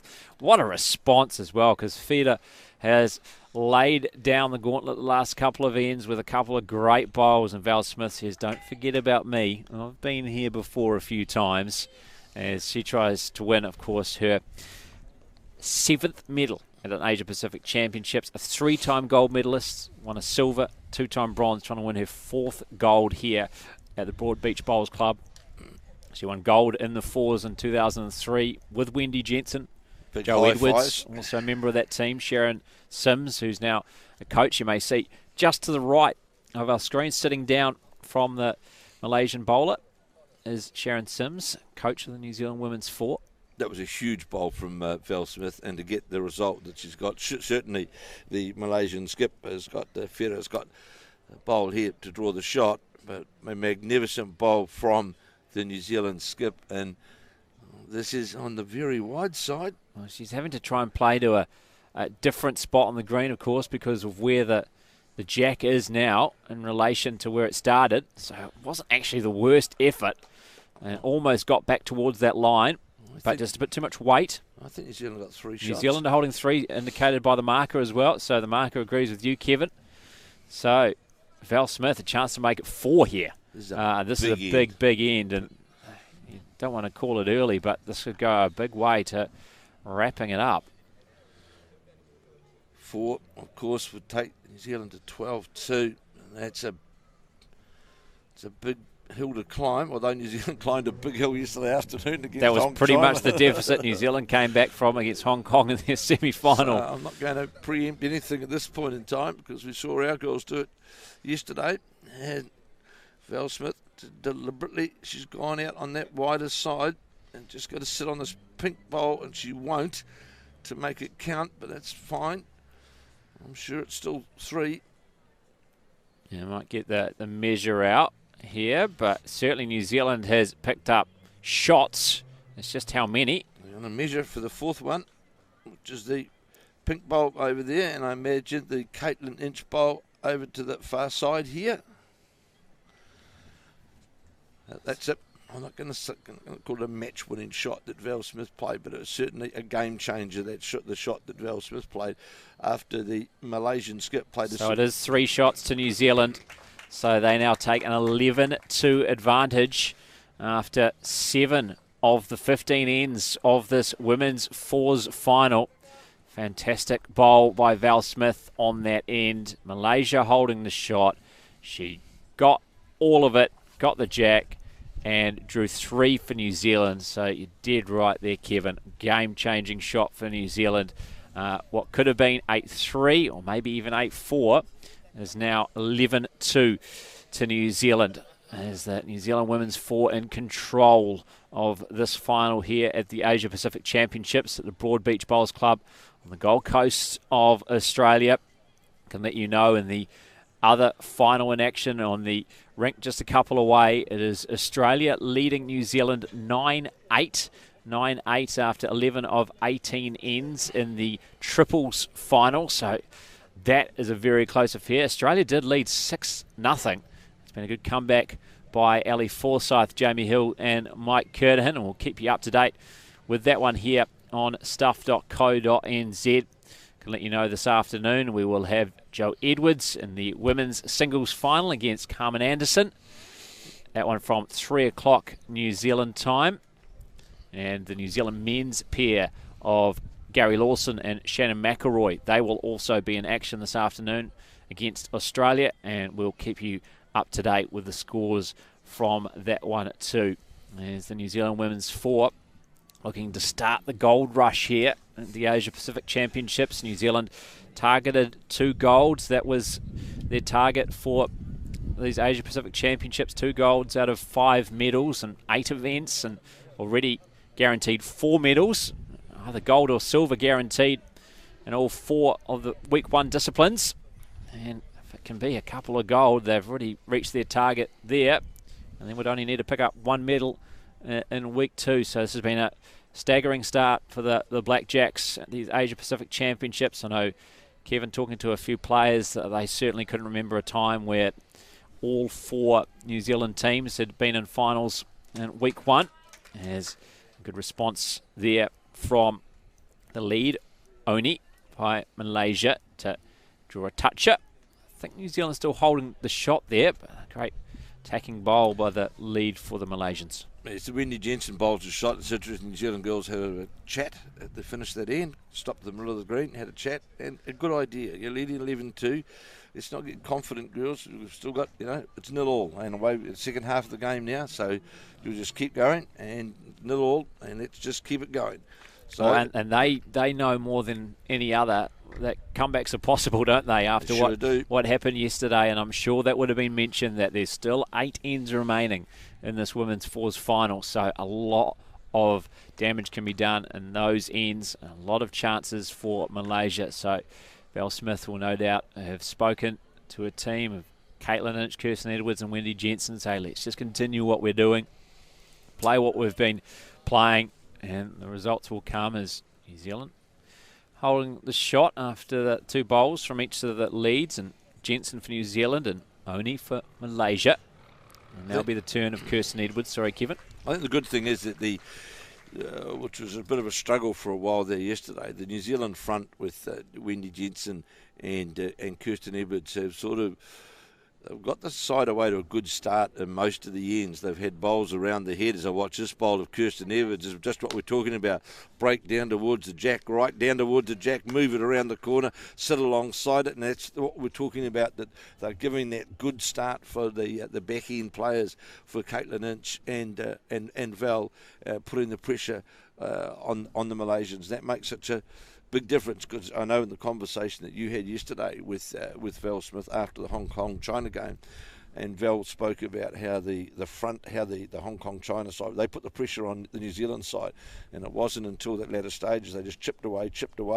So the New Zealand front so far in this game have given the side a very, very good start, and that's evident in the scoreboard. Good bowl here, though, breaking towards the head. The Malaysian number 2, Eliana, and she's drawn the shot. I imagine, yes, it is. Val Smith just indicated, and that's certainly one in behind the jack. Yeah, playing to a different part of the green, and they've probably played at all tournament as well after the jack was moved from the centre line after that good opening bowl from Oni. So that's a good start from Eliana. Now see what Kirsten Edwards can do in response. Her second bowl on this, the 8th of 15. I'm just going to be hanging on the wide side. And will it stay up? It will stay up, so it's still in play, but not featuring at the moment unless that jack is moved towards the ditch or into the ditch. Big thing for New Zealand side, as we spoke about this yesterday as well, Brenton, is that if you drop one, you drop one. You don't be dropping 3, 4s or 5s or anything like that. So New Zealand have got to make sure that they just get bowls around the head and keep their draw game going. As you watch another good bowl coming in here, the Malaysians already indicating this is going to be another shot from Eliana as it breaks towards the jack, moves the jack around the corner. 2 great bowls from Eliana, the number 2 for Malaysia.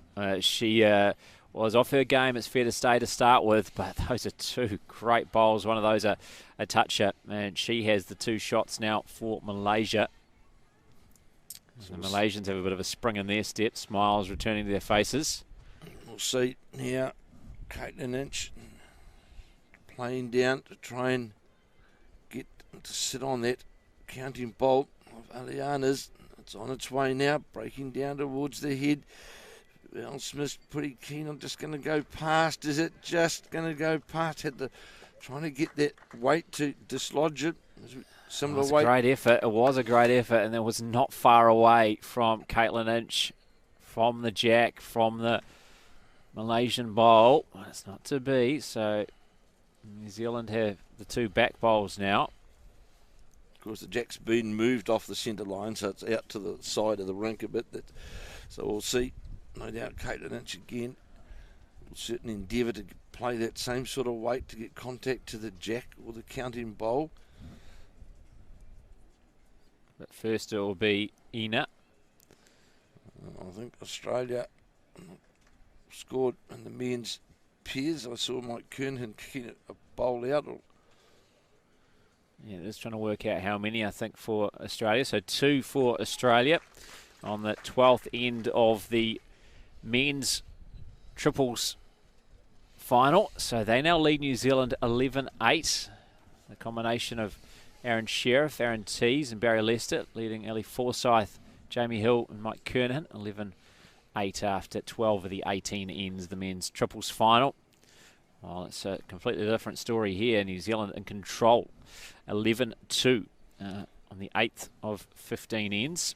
So here's now Caitlin Inch again on that forehand, trying to get down to that counting bowls. Val Smith's looking at this. It's got more controlled weight. It's breaking towards the jack. It's getting towards the jack. It's going to sit on the bowl. Move right on top. What a magnificent bowl from the New Zealand number 3. Oh, what an adjustment, Kevin, because she was not far away with her first effort and made that slight adjustment in line. Bang on, draws the shot. Malaysia were holding 2, now New Zealand holding shot. Well, on my right, along from here, Joe Edwards is standing there, and I heard Joe Edwards applauding that shot about 6 feet out from the jack, because it was certainly on a great line all the way. And well, the top players know, don't they? They know when a shot is on target. And you can see with the Malaysians as well, they've known when their shots have been good. And Joe Edwards knew exactly when Caitlin Inch had a good one. And so that was exactly that. Farah now, she'll play down on her backhand, trying to get the chip off the front bowl, or get to the Caitlin Inch bowl. Just a matter of how much weight that she's going to play to get to that. Can't quite see it at the moment where it's at. We'll know from the crowd. No, it's gone long. It's gone long. It's going to go into the ditch. Thank you, girls. Thank you, Caitlin. Kirsten. That was a magnificent bowl, controlled, weighted shot from the New Zealand number 3, and to sit there in just a matter of mere centimetres from the jack, that's top play. Oh, it is, absolutely, and really, you could see Ina was a bit dejected, the number 3 for Malaysia, after some great work from Eliana. Number 2 for Malaysia, draw a couple of shots, and then that response from Caitlin Inch. Well, the thing is, at this point, Brenton, if you can hold on to one, it's a 12-2, another end gone. It's just makes the hill a wee bit harder to climb. Oh, absolutely it does, and New Zealand will be aware of that if they can just keep collecting the ones or only limiting a shot down each end. It's going to make it very, very tough for them. As another great bowl by Val Smith, getting a touch off that Wendy Jensen bowl. New Zealand now holding 2. Well, the real good thing about that bowl as well, does give a wee bit of, it's locked onto the other bowl, just gives a wee bit of cover to that, because if they get onto the contact point, it might only dislodge one of them. And Farah's got to get with that weight down through there on the backhand, and she might get the blue bowl. It might just leave the other one there, but. And even if she does get rid of both of them and the jack, New Zealand's got the back bowls. Correct. So there's not that many options here, really, for Malaysia and their skip Farah. So she'll play down. Farah will play on the backhand, trailing 11-2. And Malaysia with New Zealand holding the shot again here on this head. So the Malaysian girls converge towards the head as we watch the bowl, trying to coax it to come in, I think. Just can't quite see from here. Nothing's sailed past. Yeah, went just underneath got the front bowl, so she was trying to come around that backhand side, but was a touch narrow. Just knocked the front bowl. So she's got one more opportunity, Farah, but very few ideas really to work with, because New Zealand all around the head and making it very difficult for Malaysia. It's Val Smith. Interesting to see what she will play here. She'll play the forehand side. Trying to get down to the gap between those two bowls, and we're just about counting that. The girls like it. They're certainly coaxing this one in as it breaks towards the head. We'll see in but a moment. Good effort there, but not going to be quite enough for the third shot. Those two Malaysian bowls just to the right there, the third and fourth shots, you'd think. And you see just on the original centre line is Val Smith's bowl. If it had had a touch more weight, it would have come in there for a third for New Zealand.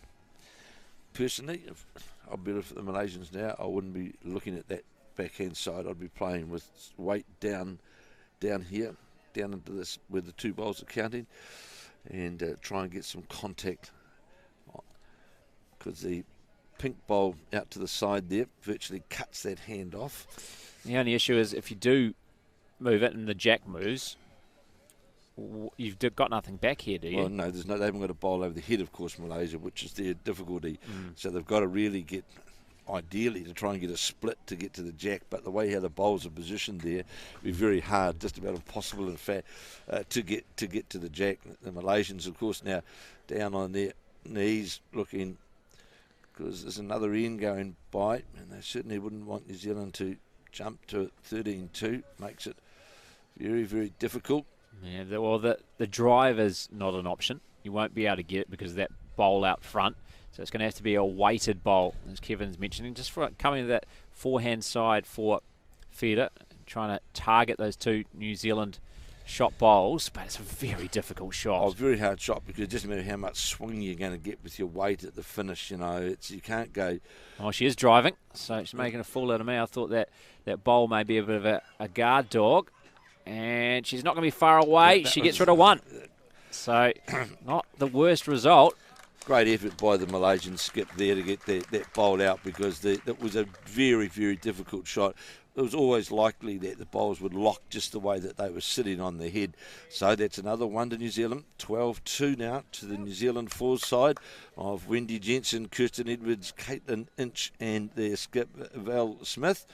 And they're certainly making every post a winning post at the moment, Brenton, aren't they? Yeah, absolutely. And we've got just the 7 ends remaining, so over halfway through, and New Zealand now up by double digits. So it's been a very impressive performance by Val Smith, Caitlin Inch, Kirsten Edwards and Wendy Jensen.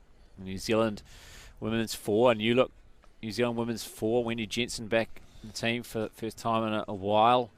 Kirsten Edwards returning after a couple of years away and joining Val Smith and Caitlin Inch.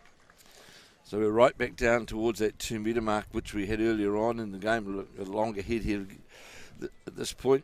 As you watch this Wendy Jensen bowl, you can clap this one, Val, that's for sure, as it breaks down. That's the sort of start you want. It's just alongside the jack. As we've gone back to a longer end as well. So just, a foot and a half maybe in front of the tee, which is the deepest possible position, which is 2 metres from the end of the green.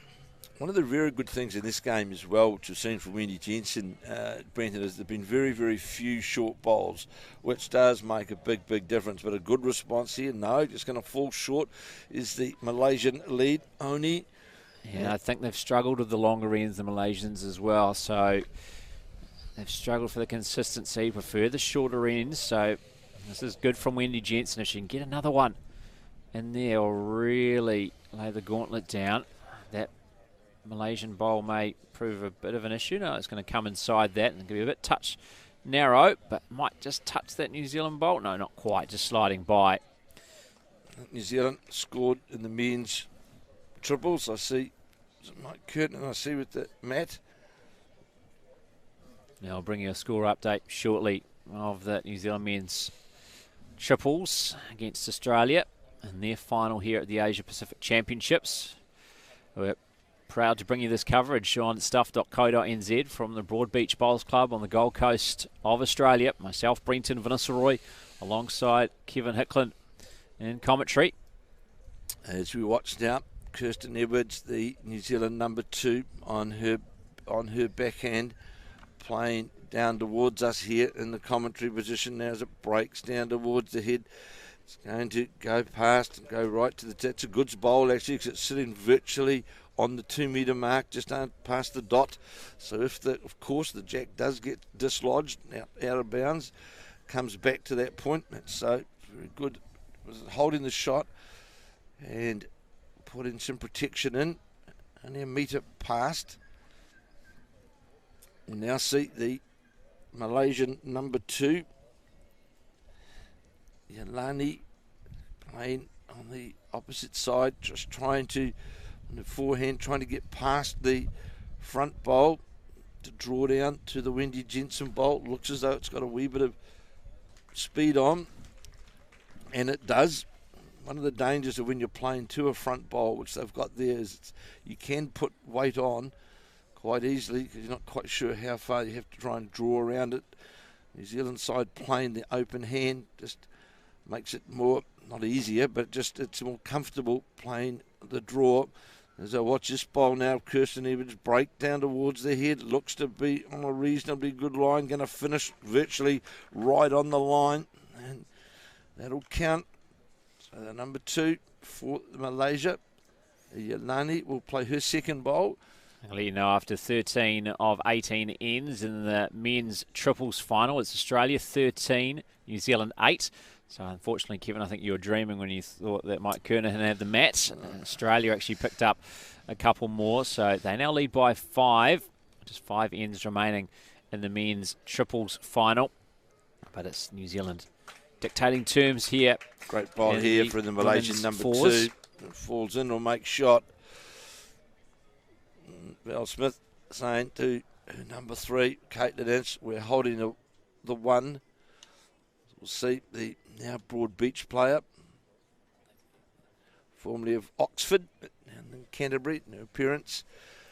They made the trip over. They're sitting here watching their daughter in action today. It just breaks down towards the jack. This looks to be on a good line. How's the weight? Is it going to sit on the bowl? No, it's not. It's gone behind the head by about a metre and a bit. Nothing wrong with them being over the head. So the Malaysians having another look. I think their best shot, to be fair, Brenton, is to follow the New Zealand bowl. It is. That's what they're going to do. Play down on the same side of the rink as the New Zealand side. I think it's just a more comfortable weight line down there rather than trying to put around that front bowl. Yeah, so that's to the right of the picture as we look at things. So the backhand side for the Malaysian number 3 and Ina. New Zealand side, it's interesting. The only time they were in front yesterday in the semi-final was at the completion of that extra end. That's the only time they hit the front.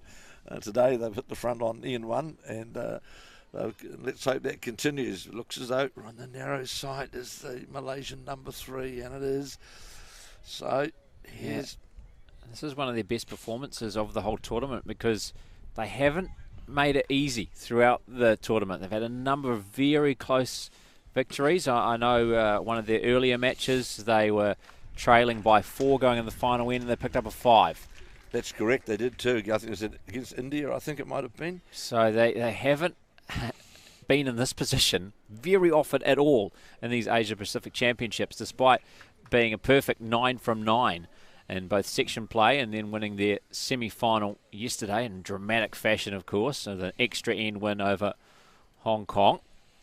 So here, the Caitlin Ince bowl went past the head. So we watch now the Malaysian number 3, Ina, play her last bowl. And I don't seem to be very excited. It's going to go by as well.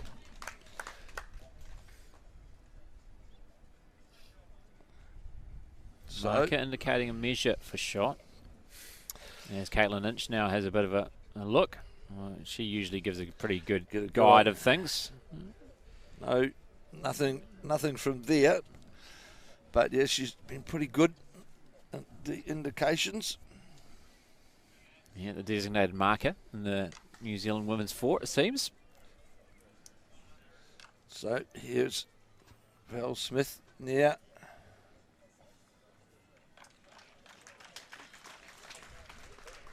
See applause in the men's triples.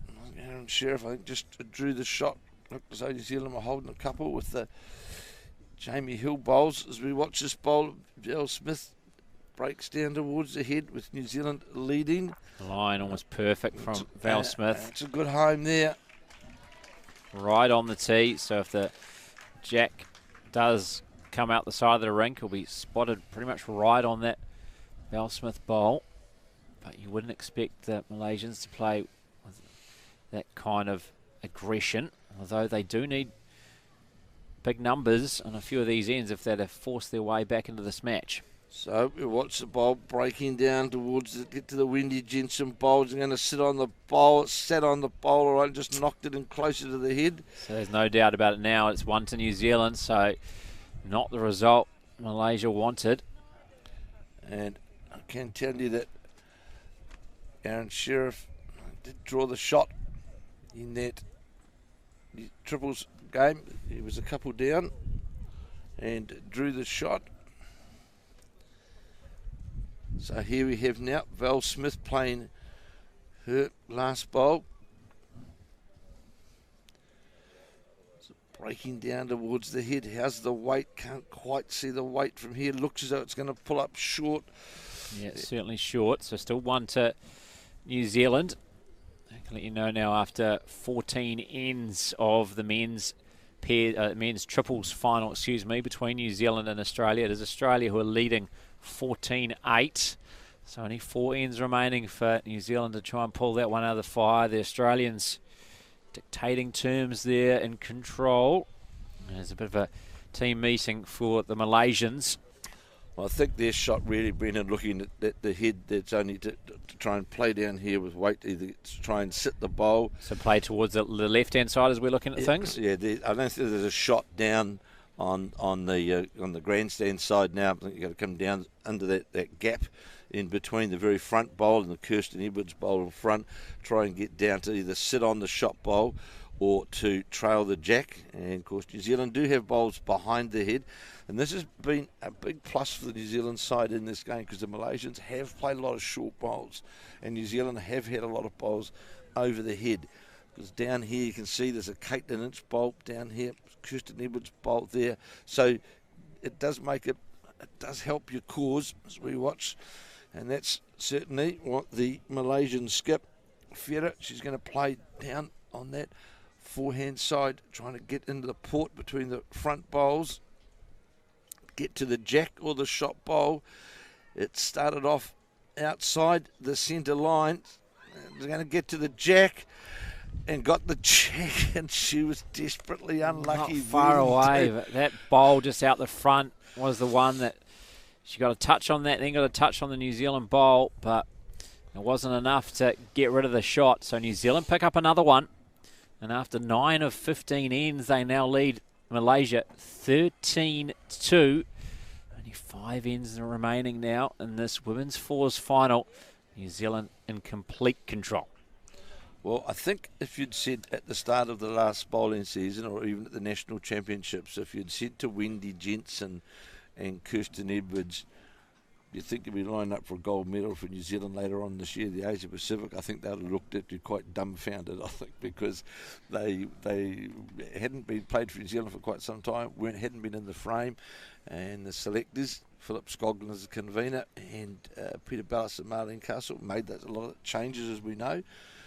And we're seeing some evidence of that now with those changes, with this New Zealand women's fours side in pretty strong commanding form in this final now over Malaysia by leading 13 shots to 2. And here comes Wendy Jensen again, in behind the head, a metre and a bit behind. That's fine.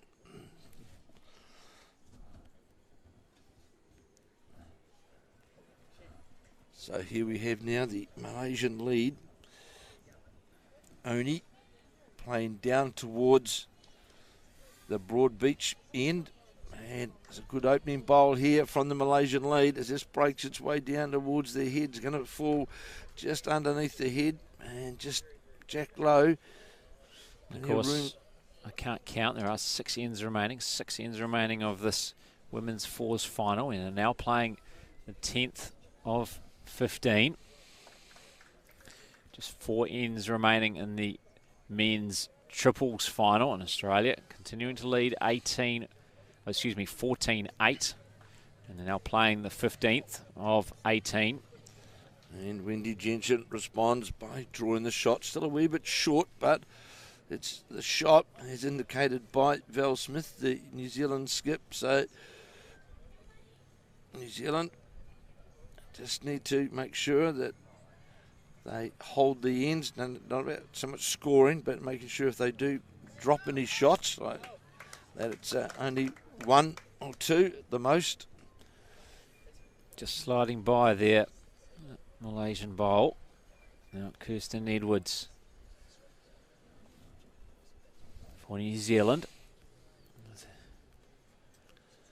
What can she come up with here? Well, she's on the right line down that side of the rink for sure. Definitely on the right line to break towards the jack area, the Wendy Jensen bowl. She's going to sit inside and sit right on the centre line and fall in. That's where you want them. That's a good bowl from the New Zealand number 2. And that'll count. Just drifted inside the Wendy Jensen bowl.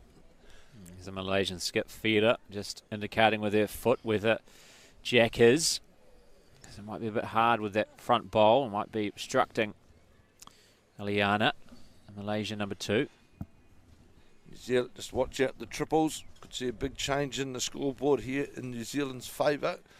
Just watching Ali Forsyth play. Aaron Sheriff's picking the mat up. A big end potentially for New Zealand. I'll give you the score as soon as we know it. Has he been able to add to the count here? Ali Forsyth, potentially. And it's 4 for New Zealand on the 15th end of the men's triples final. Wow. Down by 6, now down by just 2. Big end for Ali Forsyth, Jamie Hill and Mike Kernahan. And very much game on once more in that one. 3 ends remaining. Just 2 shots between the two as they have a bit of a meeting. As you can see, the New Zealand triple and now shot as well, just behind Kirsten Edwards and Val Smith here, having a bit of a chat.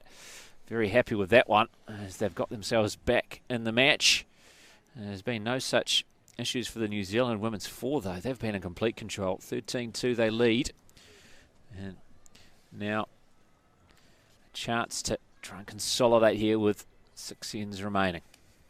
So New Zealand leading 13-2 in this women's 4s. And as Brendan rightly said, great end for the New Zealand men's triple side. And I noticed the jack just being delivered by Mike Kernahan, and certainly they've shortened things up, and it might just with that, as Brendan said, the New Zealand side had a bit of a conference in the middle of the green, and they must have decided, right, let's try and shorten it up and put the heat on. And I hear Ali Forsyth saying straight away, good bowl Kearney, so it must have worked. And he's got almost a front touch-up. Mike Kernahan is a decent bowl from Caitlin Inch as well. Caitlin Inch has drawn another shot here. So New Zealand holding 3, the New Zealand women's 4. Val Smith, Caitlin Inch, Kirsten Edwards and Wendy Jensen. Looking to start a possible gold rush here on the Gold Coast. 4 New Zealand teams in finals. Australia has just 2, the hosts. Yeah, that's right. And obviously the big favourites for this tournament. New Zealand had a chance to make a major statement today with the World Championships on these greens in less than a year's time. So here now the Malaysian number 3 playing down towards the Broad Beach end, and they're down on the head for sure. Ina bowls. Break on the narrow side. What's it going to make contact with? Not going to make contact with anything, in fact. It just moves past. So Val Smith indicates that we're holding 2 as the New Zealand side. And Caitlin Inch, we saw with her first bowl. Caitlin drew what would be the shot. Now changing the hand. Come down just to draw it inside.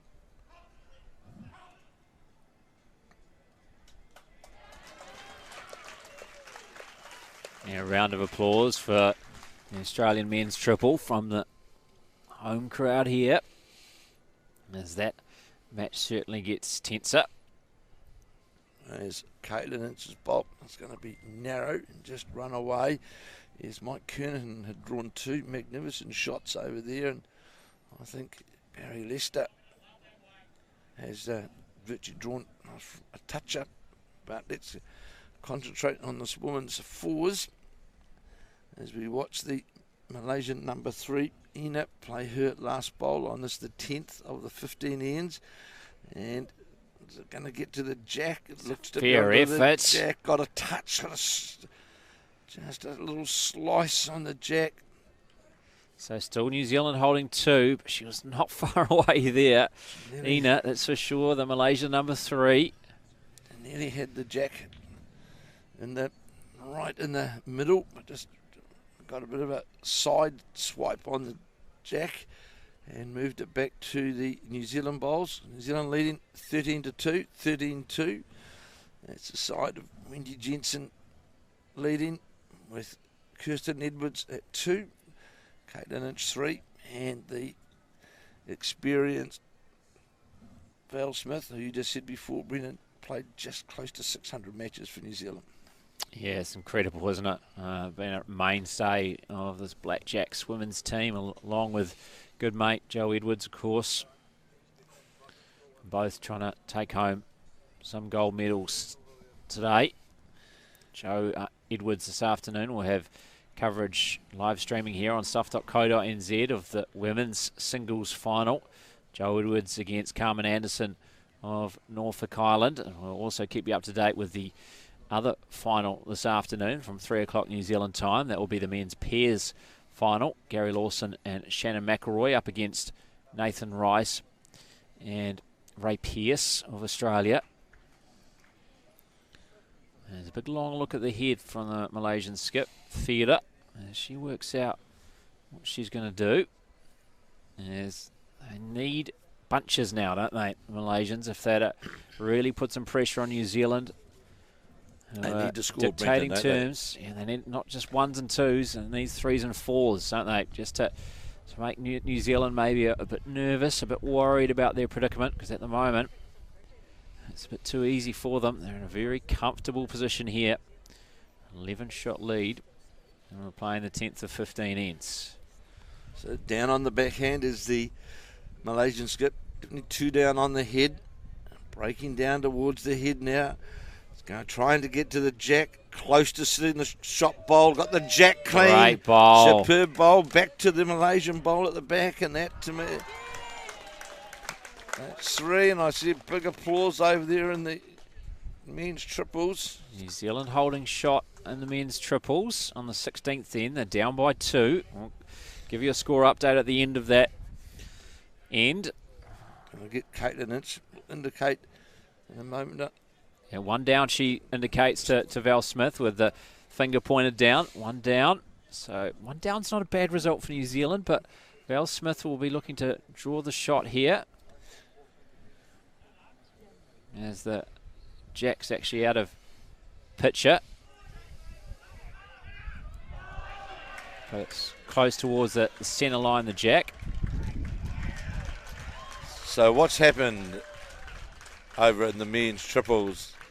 Disaster for New Zealand. New Zealand were holding the shot, and 4 for Australia. Well, that could be it. Aaron Sheriff played and got the side of the jack, moved the jack out far enough that it was killed, and Australia had all the back bowls, left them laying 4 shots. So watch this bowler, Val Smith. This is close, this bowler, Val Smith, as it breaks down towards the... Got a touch, in fact, on the jack. Great effort from Val Smith. And New Zealand now holding shot, the marker indicates. So desperately unlucky there, the New Zealand triples side. Ali Forsyth played a magnificent bowl, and just a mere scrape on the jack did Aaron Sheriff get out to the side, and took it out there. And of course with Australia with all of the back bowls, and they'd clawed their way back into the game, had the New Zealand side. So now with just 2 ends remaining, they are down by 6, New Zealand. So Australia 18, New Zealand 12. They're now playing the 17th of 18 ends. We're on the 10th of 15 ends here in the women's fours final. The final bowl of the end for Theatre. What can she come up with here? The Malaysian skip. She took the jack with her last bowl. Can she draw the shot with her second? Val Smith, of course, played it. It's got too much weight. It's going to go past. So it's going to be a measure here, but the marker was indicating 1 to New Zealand. The Malaysian players want to get the marker out because another shot dropped here would get another one further away. And there's 1 to New Zealand. The no measure needed. The eyes were enough.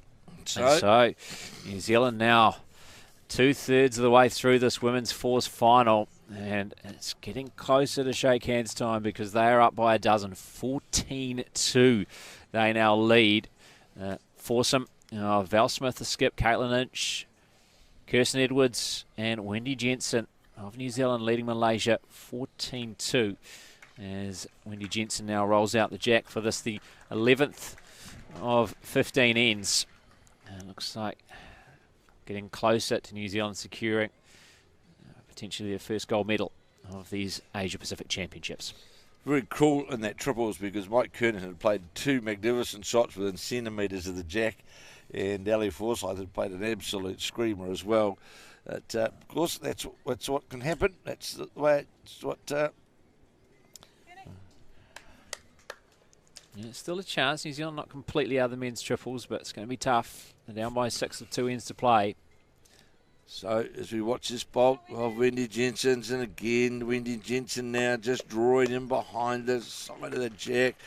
Been very impressive, the New Zealand front throughout this game. They've certainly, most of the ends have given a good start for the New Zealand side. They struggled a bit yesterday afternoon, but today, and if you look at it, as we said before, Brendan, the only time we were in front was in the extra end in that fours game. And, of course, we saw the Malaysian side really give the Australian side, was a convincing win, was it 20-7? What the Malaysia 20-7, yeah. Malaysia beat Australia. So this is a very, very sound effort by our New Zealand women's fours side. They, this will be, I'm sure from a selector's point of view, this will be a big boost to them in their going forward with their selections, because they've certainly had a fours team in the international arena who have put their hands up and performed. You couldn't ask for any more, can you? They've done everything that's been asked of them. Well, they won every match, haven't they? 9 from 9, won all their 8 matches in section play. Some of them were tight. There's a few heart stoppers, and certainly their semi-final was a heart stopper against Hong Kong, but they are unbeaten, and they're looking to make it a perfect 10 here on the Gold Coast and celebrate with a gold medal. Of course, tomorrow, the players will have a day of rest, R&R tomorrow, before we get into the other disciplines on Monday morning with the men's singles and men's fours and the women's pairs and women's triples. And again, there'll be 3 days of section play and 2 days of finals, and we'll be bringing all those finals bowl by bowl live. Brendan Van Nistelrooy and myself. Indeed, on stuff.co.nz we'll have that for you. So quarterfinals and semi-finals on Thursday, quarters in the morning, if there is any, semis in the afternoon, and then of course finals. Could we have 4 more finals for New Zealand? Wouldn't that be incredible? Finals of 8 events. We'll have to wait and see. Plenty of section play to be played, of course, on Monday, Tuesday, Wednesday before we find that out. But finals on Friday, if there are any. We've got 4 today, which is quite remarkable. We watch Malaysian number 2, who's been pretty impressive actually. Ilani, the number 2 for Malaysia. She's played pretty well, but has been under pressure most of the game because of the front job that the New Zealand side have done and been able to get bowls around the head. So it looks at this bowler, Kirsten Edwards, and this looks close as well as it breaks down towards the head, just going to sit alongside. Good bowl from the New Zealand number 2. That's definitely 2 shots. Indeed, the marker indicating as much. Very impressive. So Ilani, the number 2, try and sit on the Wendy Jensen shot bowl or to move the jack. And then Wendy Jensen's second bowl, of course, is just in behind the head. So good position here for the New Zealand side. Come down trying to reach to the jack or that shot bowl, and they like it, the Malaysians now, as it breaks down towards the head, breaking towards the jack. The bowler Yalanis are going to sit on the Wendy Jensen bowl. It did, just caressed on the side of it, moved the jack slightly, and it won't. Yeah, Val Smith saying, well, if you manage to touch the jack, that's fine, because we have got the Wendy Jensen bowl sitting there as well. So New Zealand again holding the shot. Yeah, potentially 2 as well. The markers, now indicating 2. So that bowl by Malaysia didn't manage to enter in the fray as he knocked that Wendy Jensen bowl closer. There's a big round of applause for the Australian men's triple here at the Broadbeach Bowls Club. So they have picked up another shot, or certainly holding shot at the moment. Still a bowl to come from Ali Forsyth, the New Zealand skip. But by the looks of things, he's going to have to come up with something pretty special, because New Zealand must score on this end. They are down by 6, 18-12. They trail on the 17th of 18 ends in the men's triples final. So if Australia score, that's shake hands time. That is game over. Aaron Sheriff, of course, the in-form Australian skip, no question about that. No, I can hear Barry Lester always encouraging every bowl on, but certainly Aaron Sheriff was winning his recent victories. He's certainly the in-form player. As we watch now, the Malaysians down on the head, trying to get to this shot bowl or the jack. They're going to get onto the jack and shot bowl, sat on it. But the Wendy Jensen bowl rolled over with it. So not a bad effort again, but that Wendy Jensen bowl is proving very difficult to budge for the Malaysians. It is shake hands time. So Australia have taken it with a 3 on the penultimate end, and that has put them up, as we can see in our little inset here, that has taken them up by an unassailable 9, and Australia have beaten New Zealand 21-12. 21-12 in the final of the men's triple. So congratulations to Aaron Sheriff, Aaron Tees and Barry Lester of Australia, taking down Ali Forsyth, Jamie Hill and Mike Kernahan 21-12 in the final of the men's triples. Silver for New Zealand, gold for Australia in the first event completed here at these Asia Pacific Championships. And as we change over in the women's triples, it's New Zealand fours, New Zealand leading 14-2 as we played the 11th of 15. But in regard to that men's triples, I take my hat off as well to the New Zealand side.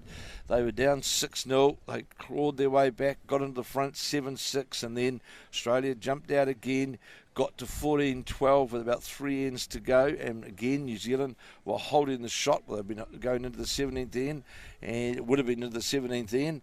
And a bowl from Aaron Sheriff, which was just one of those really unfortunate things can happen.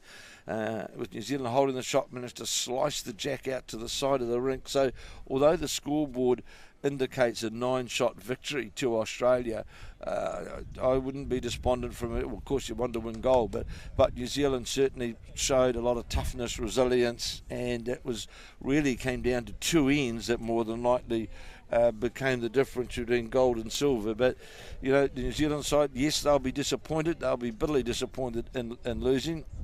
And of course, always disappointed when you lose a gold medal match. But they certainly fought hard, and we'll see better things, I'm sure, of that New Zealand side of Mike Kernahan, Jamie Hill and Ali Forsyth.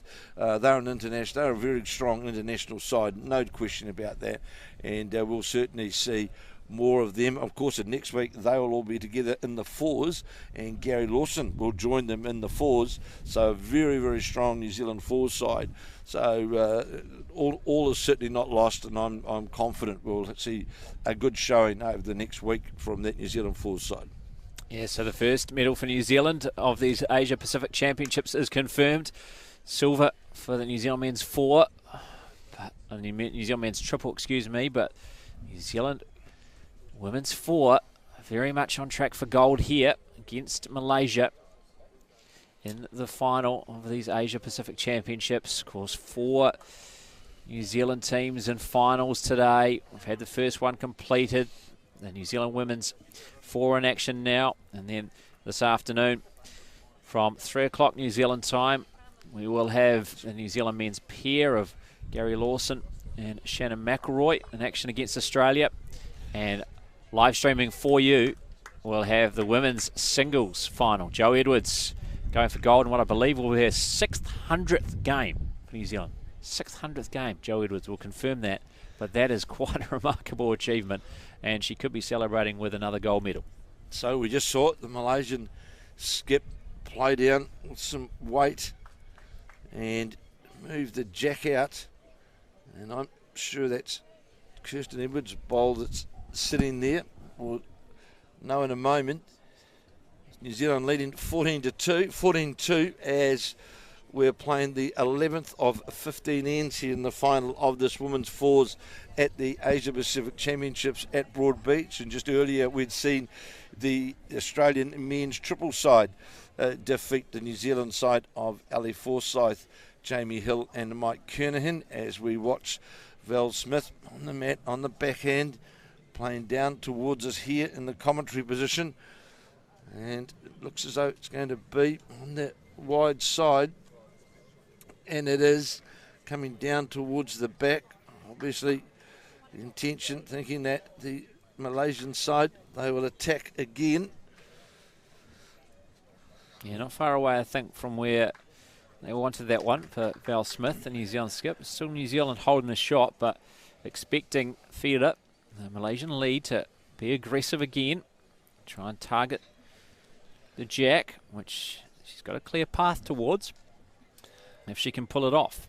So Fiora will come down, no doubt, on that backhand side, trying to get to the jack or the counting bowl, but as we play this 11th end, certainly been, I think, a very sound display to date by this New Zealand fourth side. On the drive is the Malaysian skip trying to get the jack. Just missed it. Just missed. And it is one for New Zealand, the marker indicates. So New Zealand just have a stranglehold of this. Malaysia just can't buy a shot. It's now 15-2 after 11 of the 15 ends. So just 4 remaining, and the opportunities fast running out for Malaysia. This has been an imperious performance by the New Zealand women's 4 against the Malaysian side, which was no doubt buoyed after their very impressive 20-7 win over the reigning champions, the Commonwealth Games champions from Australia. And New Zealand women's 4 doing a job here. Val Smith, Caitlin Inch, Kirsten Edwards, and Wendy Jensen. Though certainly, you know, any fears from their performance yesterday has sort of been put to rest this morning, Brendan, because they've been, I think, they've been outstanding. The front of the side has been really, really good. I think Wendy Jensen and Kirsten Edwards have laid a really, really solid foundation right throughout the whole game. As we watch this game, bowl of Wendy Jensen's certainly narrow, ran away. She wasn't happy with that bowl, but overall, we haven't really seen Val Smith looking at being 3 or 4 down on any particular ends. They've controlled the game well, and I think hats off, a good performance by our New Zealand side. As we watch the Oni, she's going to draw a good bowl, finishes just low of the jack. And bad luck, of course, to our New Zealand men's triple side going down to Australia. And New Zealand winning the silver medal and going for gold here. So we watch this bowl of Wendy Jensen's now breaking down towards the head. Is it going to get to the jack? It is. Got the jack from clean. Wendy Jensen. So it was a good start, wasn't it, from Oni, the lead for Malaysia, but Wendy Jensen just shutting the door saying, we're not going away. This is our game. The New Zealand women's 4 just have had every answer for Malaysia today. Well, they've played everything off the front foot, really, haven't they? The whole game, and it just makes a big difference. And you know, there's New Zealand holding 2 now as we play this, the 12th end, set up by the lead Wendy Jensen, and because what it now enables New Zealand to do is just to make sure, right, we're going to cover here or don't have to pack the head up. I think it's been an outstanding display to date by this New Zealand forward side. Yeah, just looking to close it out now on this 12th of 15 ends. If they can score again here, you'd think that's almost it. There's 3 ends remaining after this, and really, as we mentioned, time and ends running out for Malaysia. Too much on that one. That one runs into the ditch. So Kirsten Edwards, of course, last played for New Zealand in the World Championships back in 2016. And Wendy Jensen, her last game for New Zealand was around about 2006, I think, or 2006, 2007. Yeah, more than a decade away. So they're in the comeback mode, and they've justified to date their recall by the selectors, that's for sure. As we watch the impressive number 2 for Malaysia touch the Wendy Jensen bolt and just... Yeah, unfortunate there. Aliana just getting this touch, which has really locked those 2 together now. The Wendy Jensen bowl, which just seems to always be locked to the jack for so many ends of this match. Well, you saw about 2 ends ago, it must have got moved about 3 or 4 times, and each time just got rolled around the jack, didn't it? So when Kirsten Edwards there knocking up one of the Malaysian bowls, New Zealand holding 1 shot on this, the 12th of 15 ends. You know, that earlier Kirsten Edwards bowl is actually still in play. I thought it went in the jack, but you can see right there near the 16 is the earlier Kirsten Edwards bowl. So still in play if the jack is disturbed. So in a good position, actually, that back bowl for New Zealand, as Brendan said, if the jack was to get moved towards the rear of the back end of the green under the number, New Zealand do have that back bowl.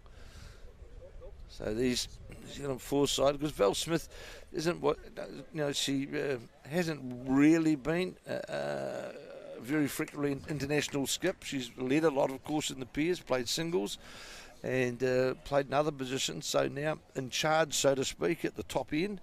And this, to me, this is a good statement for Val Smith, and has put on a great display to date. And New Zealand's won this event 7 times at the Asia Pacific Championships: 85, 89, 95, 99, 03, 07 and 2011. And Val Smith was a member of one of them, but not as a skip. That was skipped in 2003 when she won the fours. Sharon Sims, Joe Edwards and Wendy Jensen, a member of that team. So 2 members of that team some 16 years ago, looking to win another gold. That's quite some story. So we saw the bowl of Caitlin Inch go in behind the head, and New Zealand will be quite happy with that. They've got the bowl locked right on top as the shot bowl of Wendy Jensen's, so they don't have to be too adventurous. See the Australian side all over there celebrating, but there's it was the big clash this afternoon. I reckon that's going to be a super clash. The pairs game with Gary Lawson and Shannon McElroy up against Ray Pearce. The lead for Australia and Nathan Rice. It's going to be, I think, a super clash. Lawson has been in. He admitted early on they struggled a bit, but he's now back into his great form that we know that Gary Lawson is capable of. And that will be an outstanding pairs final this afternoon. So we watch now Caitlin Ince playing her last bowl. New Zealand side watching it now, just trying to get towards the back of the head. And got this pressure on Malaysia again on their number 3 to try and save the situation or to get Malaysia into a scoring position. Yeah, the experienced Ina for Malaysia. Still Wendy Jensen's bowl. Her second holding the shot. And now the blue bowl comes of Ina on the backhand side, the right side of the picture. As we look at things, it's card very wide. It's got a lot of work to do if it's to come around and threaten the shot bowl. And it's going to enter the picture, so not a bad effort, but just touch wide. Nearly the perfect line and weight from Ina. But it doesn't change the situation. Still New Zealand holding shot. As it will now turn over to the 2 skips. Val Smith for New Zealand and Feder for Malaysia. The problem for the Malaysian side, though, really here, Brendan, is there's no chance of a number. And they need now 3s, or that's sort of the numbers. It's almost at a stage they need 4 or 5s, isn't it? Yeah. So it's really from the Malaysian point of view now. They've got to be attacking. They've got a couple of bowls hanging around. But again, New Zealand have got the advantage. They've got the back bowl sitting over at the right to underneath the number. They've got with Caitlin Inch has got a bowl at the back as well. Any contact onto the shot bowl going to be very difficult to dislodge it without moving the jack. So New Zealand again sitting in a very good position on the head. So we watch this bowl of Val Smith, and because she's getting down here in that cover spot, because as we just spoke about it, if the Malaysian skip, which I'm picking she'll endeavour to do, is to search down under the head to the bowl, there's a chance of the jack moving out to that side, as the skip just indicated. She had a look, and that's indicated that's where it might be able to go, but it's a challenging shot. There is two bowls sitting out to the side, which are the Malaysian bowls, but you have to get it clean without touching, without the Wendy Jensen. As we know, Brendan said so often, like the Wendy Jensen bowl, just follow it anyway, because so often we've seen that happen. Yeah, certainly something's going on with those Wendy Jensen bowls and the jack. It's like a magnet. So on the drive, and she's knocked away the shot bowl and turned it into 2. So that's pretty much near perfect from Theatre. And didn't move the great thing about that particular shot, the Wendy Jensen bowl sitting right on top of the jack and moved it without... And didn't dismiss any of her bowls. No. Exactly right. So Malaysia, those 2 bowls just to the right, holding shot for the Malaysians. What can Val Smith do here? Can she get back in the mix and again force Malaysia to try and respond? Otherwise, Malaysia potential to maybe post a 3, and it's probably the minimum they need on this end if they to stay in touch. So Val Smith, the ball's on its way, playing down towards the broad beach end, and it breaks down, looks to be on the wide side, comes down towards the head, and it is going to go past, and as Brendan said, 2 and a measure according to the marker. So and just going to get down to inspect the head was Theatre, the skip for Malaysia, just to get a closer look at the picture so she can now visualise what she needs to do. Great last bowl from Theatre to knock away that shot bowl and somehow not move the jack. I thought those 2 were stuck together, the Wendy Jensen bowl and the jack, but it just got rid of the Wendy Jensen jack, and now can she make it 3 or potentially 4 if it's 2 and a measure? I certainly couldn't see the Wendy Jensen bowl move without contact, without any movement. A bad effort from Theatre. This will count, I can assure you. This bowl will indeed count. Look at that. That is the number 1 shot bowl. So it's 3. They're not going to measure for a 4. But that was probably the minimum they needed, Malaysia. And back, giving them a bit of life. 15-5 it is now after 12 of 15 ends. So it's 3 ends remaining. So the New Zealand side, that will just give them a bit of a jolt and say, right, we're not quite, we're not there yet. The Malaysian side having a conference in the middle of the green after scoring. Well, I'm not 100% sure, but I think they've only scored, I think it's 3 ends that have scored on throughout the match to date. So New Zealand have certainly enjoyed, as the scoreboard determines, the bulk of the scoring. And this, of course, being the 13th end, any chance at all means they've got to score here. And as Brendan rightly said, it's numbers like 3s are what they require. So they had a meeting and decide what length they're going to play. And New Zealand, they'll be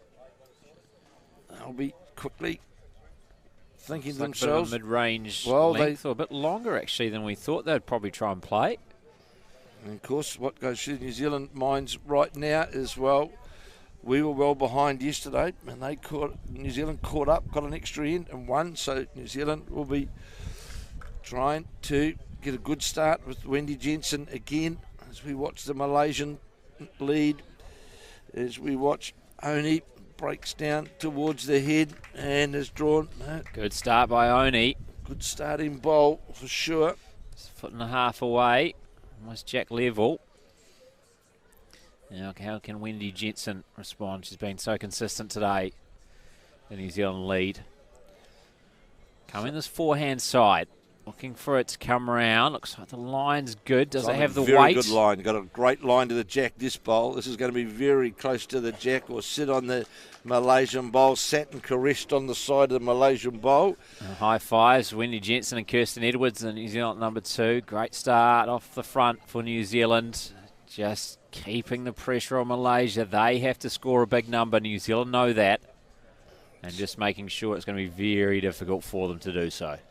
The second bolt of Owners is going to come up short. And on that narrow side. So Wendy Jensen again. See whether she can. She's been impressive today, it's for sure. She's certainly got New Zealand away to a good start on most ends. She's given it out with got the bowl out on a very, very good arc. It's where you got to put them. Just going to depend there on the weight as it breaks down towards the head. Not going to have the weight to run all the way, but will finish virtually on the centre line. Was right on a good arc. And earlier, of course, we have just seen Australia defeat New Zealand in the men's triples to give Australia the gold medal and New Zealand the silver.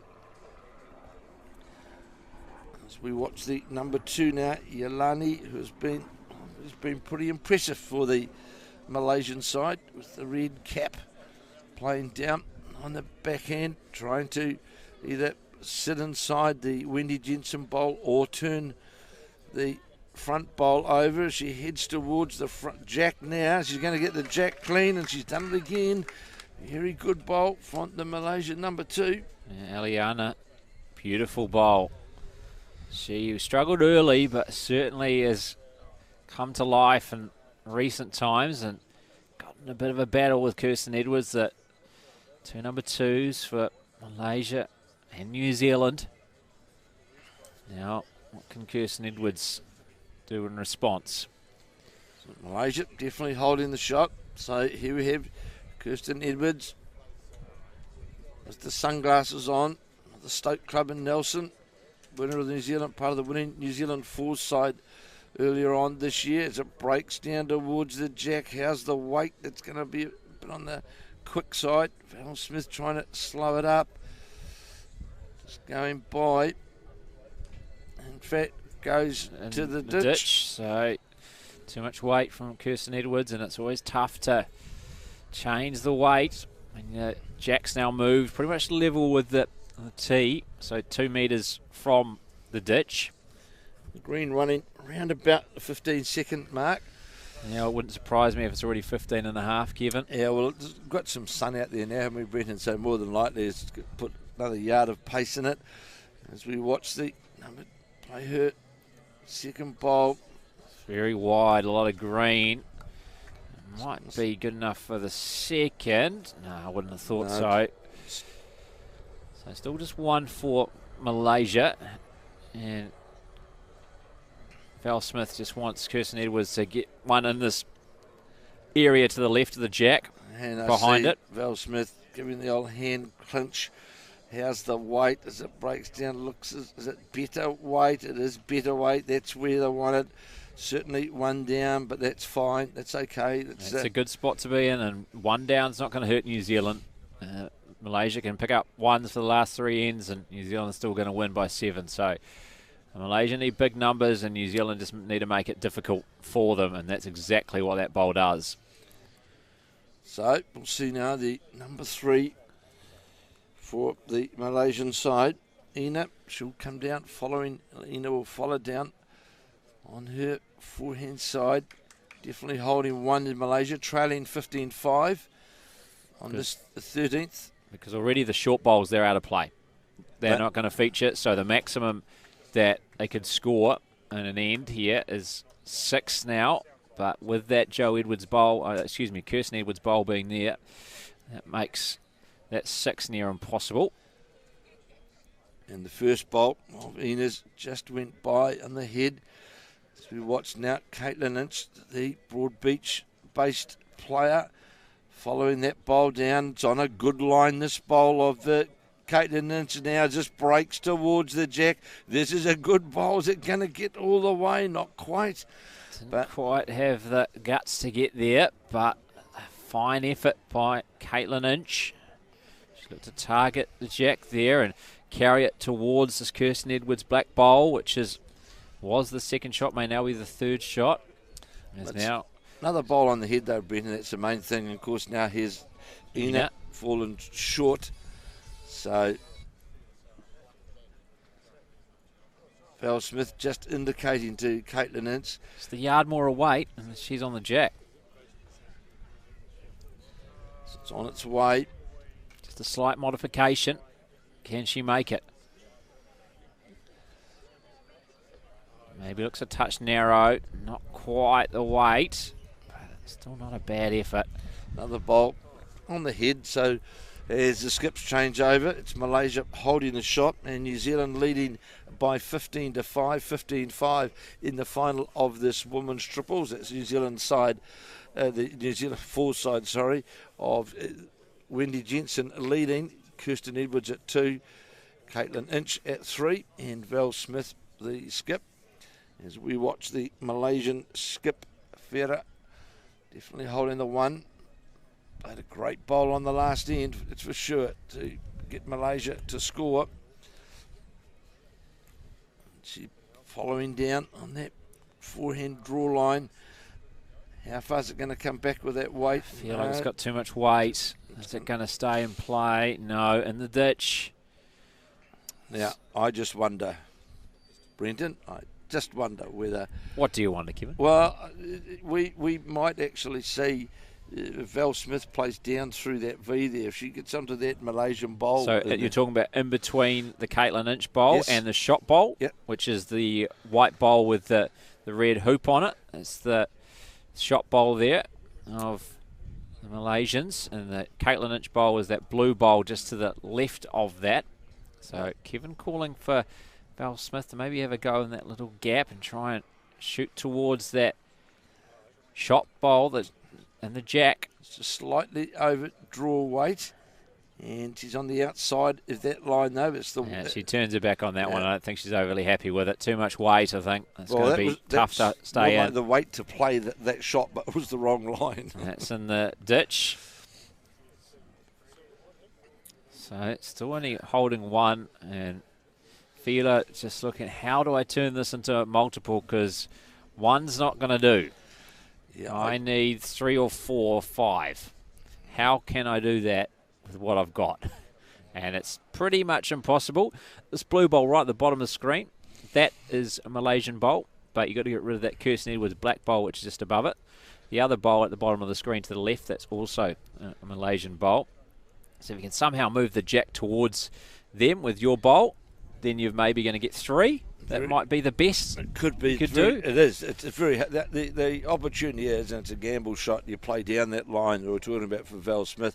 If the Malaysian skip was to get the inside of the bowl, it would run back her bowl onto the jack, could push it back into there for possibly 2 or 3. A very, very tight shot. It's certainly not easy, but it's the kind of shots they're going to have to try and play, because they need multiples, because they're down in quite a big way. Looks like she's drawing for maybe just the second, so playing a slightly different shot. The weight's going to be too much. It's not going to be what they wanted, so it's just one to Malaysia ahead of Val Smith's final bowl. So I just think we'll see Val Smith go back to the draw now, because she doesn't want to move the jack back. One down on the head, and I'm sure we'll see Val Smith, and if she can make one of it, fine. And it's on its way. And on the draw is the New Zealand skip trying to get past the... New Zealanders are interested. Bit too much green though, I think. Breaking Got a lot of work to do. Breaking back now. It's breaking back now. If it falls in, that'll be shot. It's on the... Is it going to fall? I don't think so. Out comes the tape. Caitlin Inch is going to measure the other side first and hope that ball is going to fall in the meantime. That's a good call, Brendan. It'll fall in between times. One down, so Malaysia pick up another. But there's only 2 ends remaining now. 15-6, the New Zealand women's 4 leading Malaysia in this second final here at the Asia Pacific Championships at the Broadbeach Bowls Club on Gold Coast, Australia. Pleasure to bring you this coverage on stuff.co.nz with myself, Brenton, Vanessa Roy and Kevin Hicklin. Already today we've seen the New Zealand men's triple settle for silver in their final, going down 21-12 to Australia. The scoreline not telling you how close that was. New Zealand coming back from 6-0 down to lead, and it was very tight until the last couple of ends. And now the New Zealand women's 4 trying to win New Zealand's first gold. Targeted 2 at these Asia Pacific Championships. They go halfway there if they can get the job done here, and they're certainly in control. And if they can score a number here or hold Malaysia to just one, and it should be shake hands time after this end. As we watch now, Wendy Jensen, the blue and white stripe bowl, breaks down towards the head. Val Smith just urgent to slow down. A great bowl there from Jensen, sitting right on the line, just in behind the jack. Been very impressive as the North Harbour player in this final today, and certainly, great to see her back in the international arena. And she's proven to me today that a girl for the big occasion, because she's certainly given a great start for the New Zealand fours side, end after end, and has been very comfortable off the front. And of course, this afternoon we've got the finals of the men's pairs, New Zealand side of Gary Lawson and Shannon McElroy leading up against the Australian side, up against Nathan Rice skipping. And the Australian side, very, very formidable combination with Ray Pearce from New South Wales as the lead. And Joe Edwards will go up against Carmen Anderson in the final of the women's singles. So, as Brendan said, we've definitely got a silver, and we're going for gold here, and we've got two more opportunities this afternoon, which, if it was to happen, would be a pretty good day, Brendan, for New Zealand, would. Oh, absolutely. I think it's going to be a good day regardless, isn't it? 4 silvers to start wouldn't be a bad way to start these Asia Pacific Championships, but certainly looks like it's going to be better than that, with the New Zealand women's 4 on the verge of another gold medal in this event. They've done it 7 times before. So you see a toucher there, knocking away the jack. And it's going to be still 1 to New Zealand, the marker indicates. But those back bowls of Malaysia now starting to come into play. And Kirsten Edwards is going to have to play with a bit more weight. So, they must score, and they must score several. Out on a good line. It's just going to, the weight, how far is this weight going to carry? And of course, we will see Kirsten Edwards next week. She'll be leading in the pairs for Joe Edwards, a new combination. And the New Zealand women's triple side, we'll see Val Smith, Caitlin Inch and Wendy Jensen in action. And in the men, we'll have, of course, Shannon McElroy playing the singles. And the New Zealand fours side of Ali Forsyth, Gary Lawson, Mike Kernahan and Jamie Hill. Very strong fours side. And we look forward to another good week on the greens here next week, the Gold Coast. Absolutely, we do. And of course, we go back on Monday to the 3 clubs, Helensvale, Musgrave Hills and here, and at Broadbeach, and then of course back to Broadbeach for the finals. Yes, we'll have all those playoff games live streaming for you on stuff.co.nz, so make sure you're back with us not only this afternoon at 3 p.m. New Zealand time for the women's singles final, Joe Edwards against Carmen Anderson of Norfolk Island, but also for the post-section play, quarterfinals and semi-finals on Thursday. It'll be 11 a.m. and 3 p.m. and then 11 a.m. and 3 p.m. on the Friday for finals. Kirsten Edwards just a wee bit disappointed then. She thought she had the perfect weight to get to the shot. Just ran by about a metre as the Malaysians number 3 comes back and play her first bowl on this, the 14th end. Ina will play her first bowl, and she'll play on the backhand.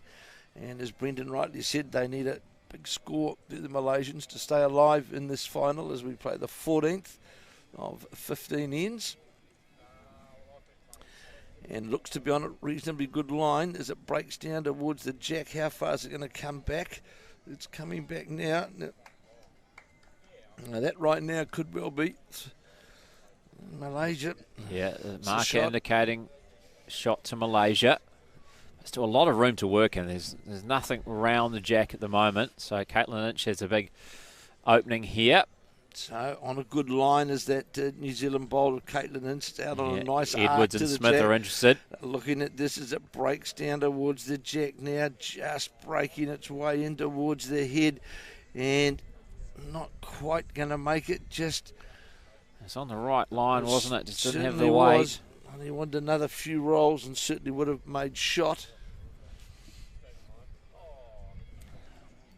So again, in the Malaysian number 3, with New Zealand leading 15-6 as we play this 14th end. And this bowl of Ina's just going to sit on her bowl. No, it's not. Just going to go past. So just the one at this point in time. You can see what Skip was calling for there. Feder was asking for a bit of weight to come onto the jack and then carry it back to one of the back bowls that Malaysia have. So here's now Caitlin Inch playing her last bowl on the 14th end. This is on a good line. Again. This is on a good line. This bowl as it breaks towards the jack. It's going to sit right on the jack, a front toucher, and draws the jack back. And of course, it puts New Zealand now holding the shot, or perhaps even holding the shot. Second shot's owned by the number 2 for Malaysia, sitting out to the right-hand side of the head. Of course, the difficulty for Malaysian side to get down to that bowl now, because there is a Wendy Jensen bowl in front. Superb bowl there by the New Zealand number 3. And again, making it everything for Malaysia to do, putting the pressure back on them, the onus back on the Malaysian side. All right, we've got a shot again. What can you do? How are you going to turn this into a big number? Because one shot's not good enough for Malaysia. 2 shots isn't good enough for Malaysia. They need 3 or 4 here, absolute minimum, if they're to give them a chance to go to the 15th and final end. On the drive, playing to get to the pink bowl. She's close to the shot bowl. Got the shot bowl out clean. Magnificent bowl again by the Malaysian skip without moving the jack. Well, we'll see a replay of this. This is almost identical to the previous end playing this way when she played this drive and knocked out the shot bowler Wendy Jensen. This time the shot bowl of Caitlin Inch without disturbing the jack. Great bowl from Feder, the Malaysian skip, but still. Well, my question now, because 1, 2, 3. Yeah, potentially 3, you think, maybe for Malaysia? Because when Caitlin drew the touch, of course, it did move the jack as well fractionally. So here's now Val Smith, New Zealand skip. Played over 500 games for New Zealand, of course, on the backhand.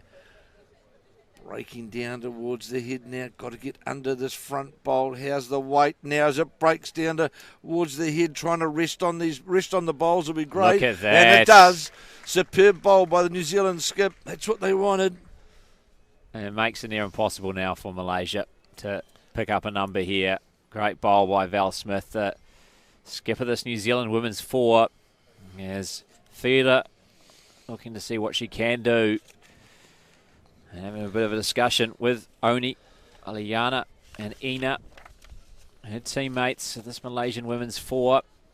Because Val Smith, prior to this, of course, at Asia Pacific, she won a gold way back in 2003 and a bronze in 2005 in the pairs, a silver in 2007, a gold in the singles in 2011, a gold in the pairs in 2015, a bronze in the 4s. So her very first Asia Pacific title was a gold medal in the 4s. With Wendy Jensen. With Wendy Jensen. Yeah, 2003, 16 years ago. So is this going to be a repeat of that? And Sharon Sims was the skip of that side, and she's right behind the green as coach of this New Zealand 4, and Jo Edwards is also here. Correct. She was a member of that team, and she's playing the singles this afternoon. So the Malaysian skip, Feder on the mat, played a magnificent drive with her foot on the drive again, trying to get to the Val Smith bowl. Got nothing. She got the front bowls, but nothing at all. And it's shake hands time. New Zealand has won their first gold of these Asia Pacific Championships at Broadbeach Bowls Club on the Gold Coast. The New Zealand Women's 4 has beaten Malaysia 17-6 says the final score, and they embrace as one. Val Smith, the skip.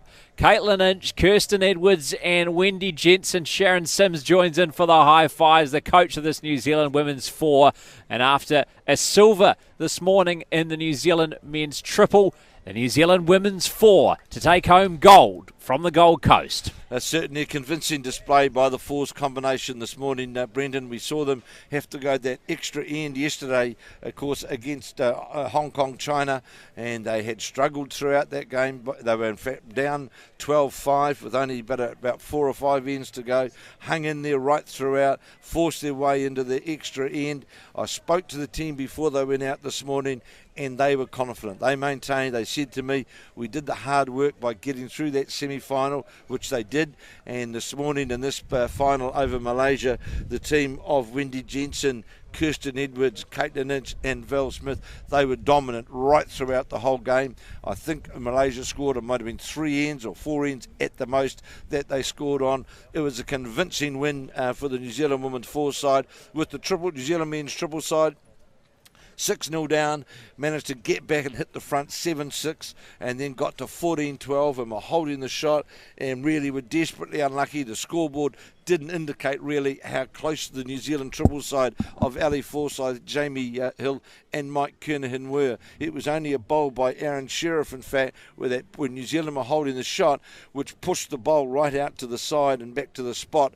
to give Australia a 4, which turned that game around. But overall, a fantastic morning for New Zealand, and this the first phase of the Asia Pacific Championships. A gold medal for the New Zealand women's 4 side, a silver for the New Zealand men's triples, and of course this afternoon we've got the pairs, we've got the men's pairs which will be played, the Gary Lawson skip side with Shannon McElroy and of course Joe Edwards up against Carmen Anderson. And I'm hopeful in a moment that we will be have Val Smith with us. Indeed, and we'll give you the honours, Kevin. I've been dropped after my day one showing, so I'll move over from the interviewing seat and I'll give over to Val Smith. Congratulations to Val. That is now her 7th medal at an Asia Pacific Championships. Just another honour in what has been a glittering career for New Zealand. That is her 4th gold now at an Asia Pacific Championships. Quite incredible.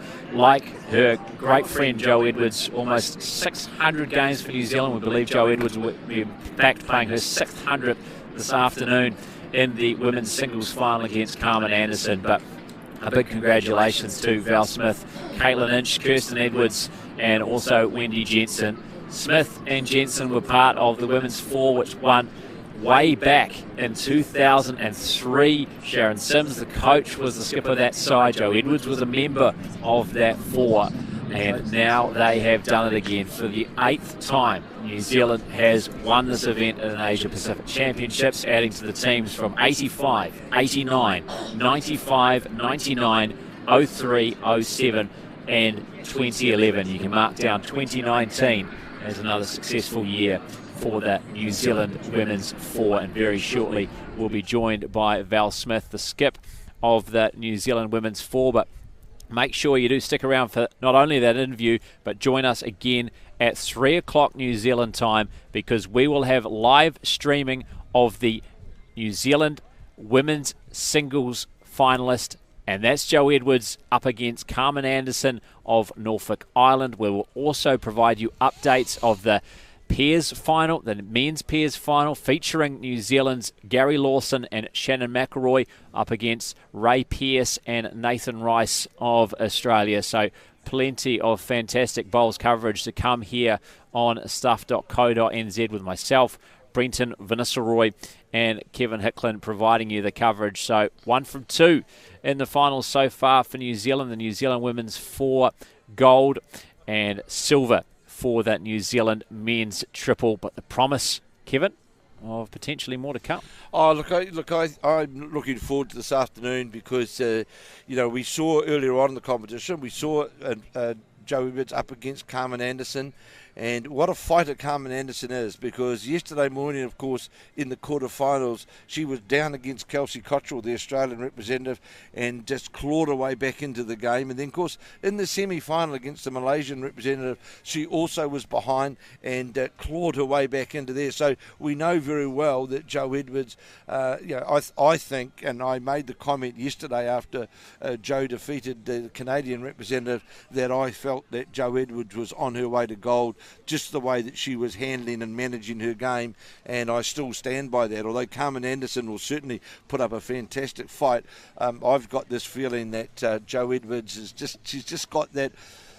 Well, you don't become the best in the world without, having the record. And I just watched her game so closely yesterday that I think that Jo Edwards, well, I'm hoping that Jo Edwards will just, her drawing game will be too strong overall for Carmen Anderson. With the men's pairs of the Shannon McElroy-Gary Lawson game, that's going to be, well, that's one of the top games that you want to witness, because Nathan Rice, of course, and Ray Pearce, two very, very strong Australian players, and Lawson, of course. Now, I know how much Gary Lawson wants to win this gold medal today. I know how much he wants to beat Australia.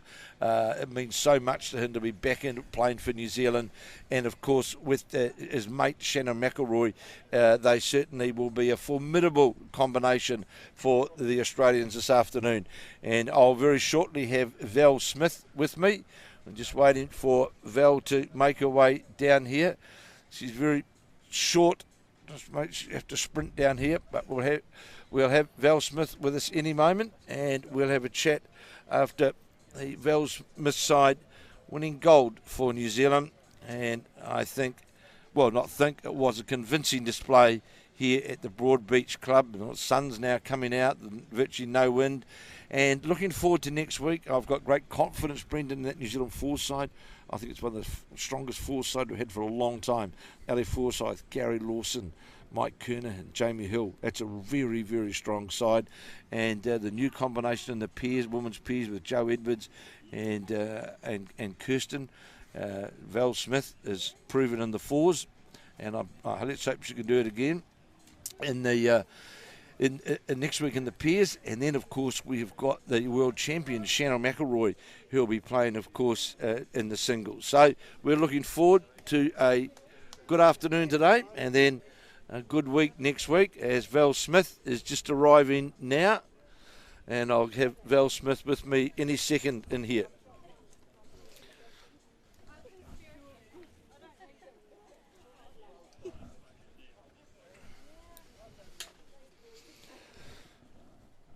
So I've got Val Smith with me, the skip of the New Zealand fours side, who have just won the gold medal at the Asia Pacific Championships here at Broadbeach. That's giving Val her fourth gold medal, her seventh medal in total in the Asia Pacific Championships. And Val, a new side, new combination, and look, that was convincing today. Robbie. Yeah, well, it was. I mean, it was. Robbie. Their front two went very, very well today. They played pretty solid, got a lot in the area. And a little bit, I thought Malaysia were a little bit under. I thought Skip played pretty good. And she gave herself a chance in the area, but the results weren't coming her way, and we managed to just keep chipping away with those ones and twos early in the game. Well, I think I agree with what you say, Val, because I thought I thought Wendy Jensen and Kirsten Edwards gave a great start end after end, whereas yesterday, let's be blunt, we struggled in that early stages, and you said in your interview with Brendan yesterday afternoon that we're not quite sure how we got there, but the only time we were in front, of course, was after the extra end, wasn't it? Yeah, that's right. But today you started off, and I think the front did make the big difference. So good to play with a new combination, new team, isn't it? It's a new side. I was one of the things I really enjoyed about the whole week was we just tried to bring the enjoyment back into the game. We spoke about what it was that we, why we play the game, and it's because we love it. We're not professional sports people. We put a lot of time and sacrifice a lot of time and finance and relationships to play our sport. So it's important that we enjoy it. So as soon as we go out there and put ourselves under immense pressure to perform, it takes away a little bit of that, that enjoyment. So we just relaxed, enjoyed, except the ends that when you had bad ends. Wasn't many this morning though, Val? There wasn't too many this morning. No, there wasn't. So it was great to, and knowing that each of you has got your back, got their back. You just we're looking after each other. Well, I've been very impressed while I've been here watching the team, the whole team itself. You know that you can sense that the feeling in the side. It's a very close team. You're enjoying one another's company on and off the green, and you know that does wear its way through for results as well. And you know we know that the selectors made some changes in the whole squad format and everything, and the early indications are that it's positive. Well, the positive thing, everyone's trying very hard. You know, everyone's trying very hard to do all the right things, and everyone's making a huge effort. You can't ask for anything more. Well, I think it's fantastic to see you up there skipping, and it's going to be great to see you this afternoon on the dais yet again.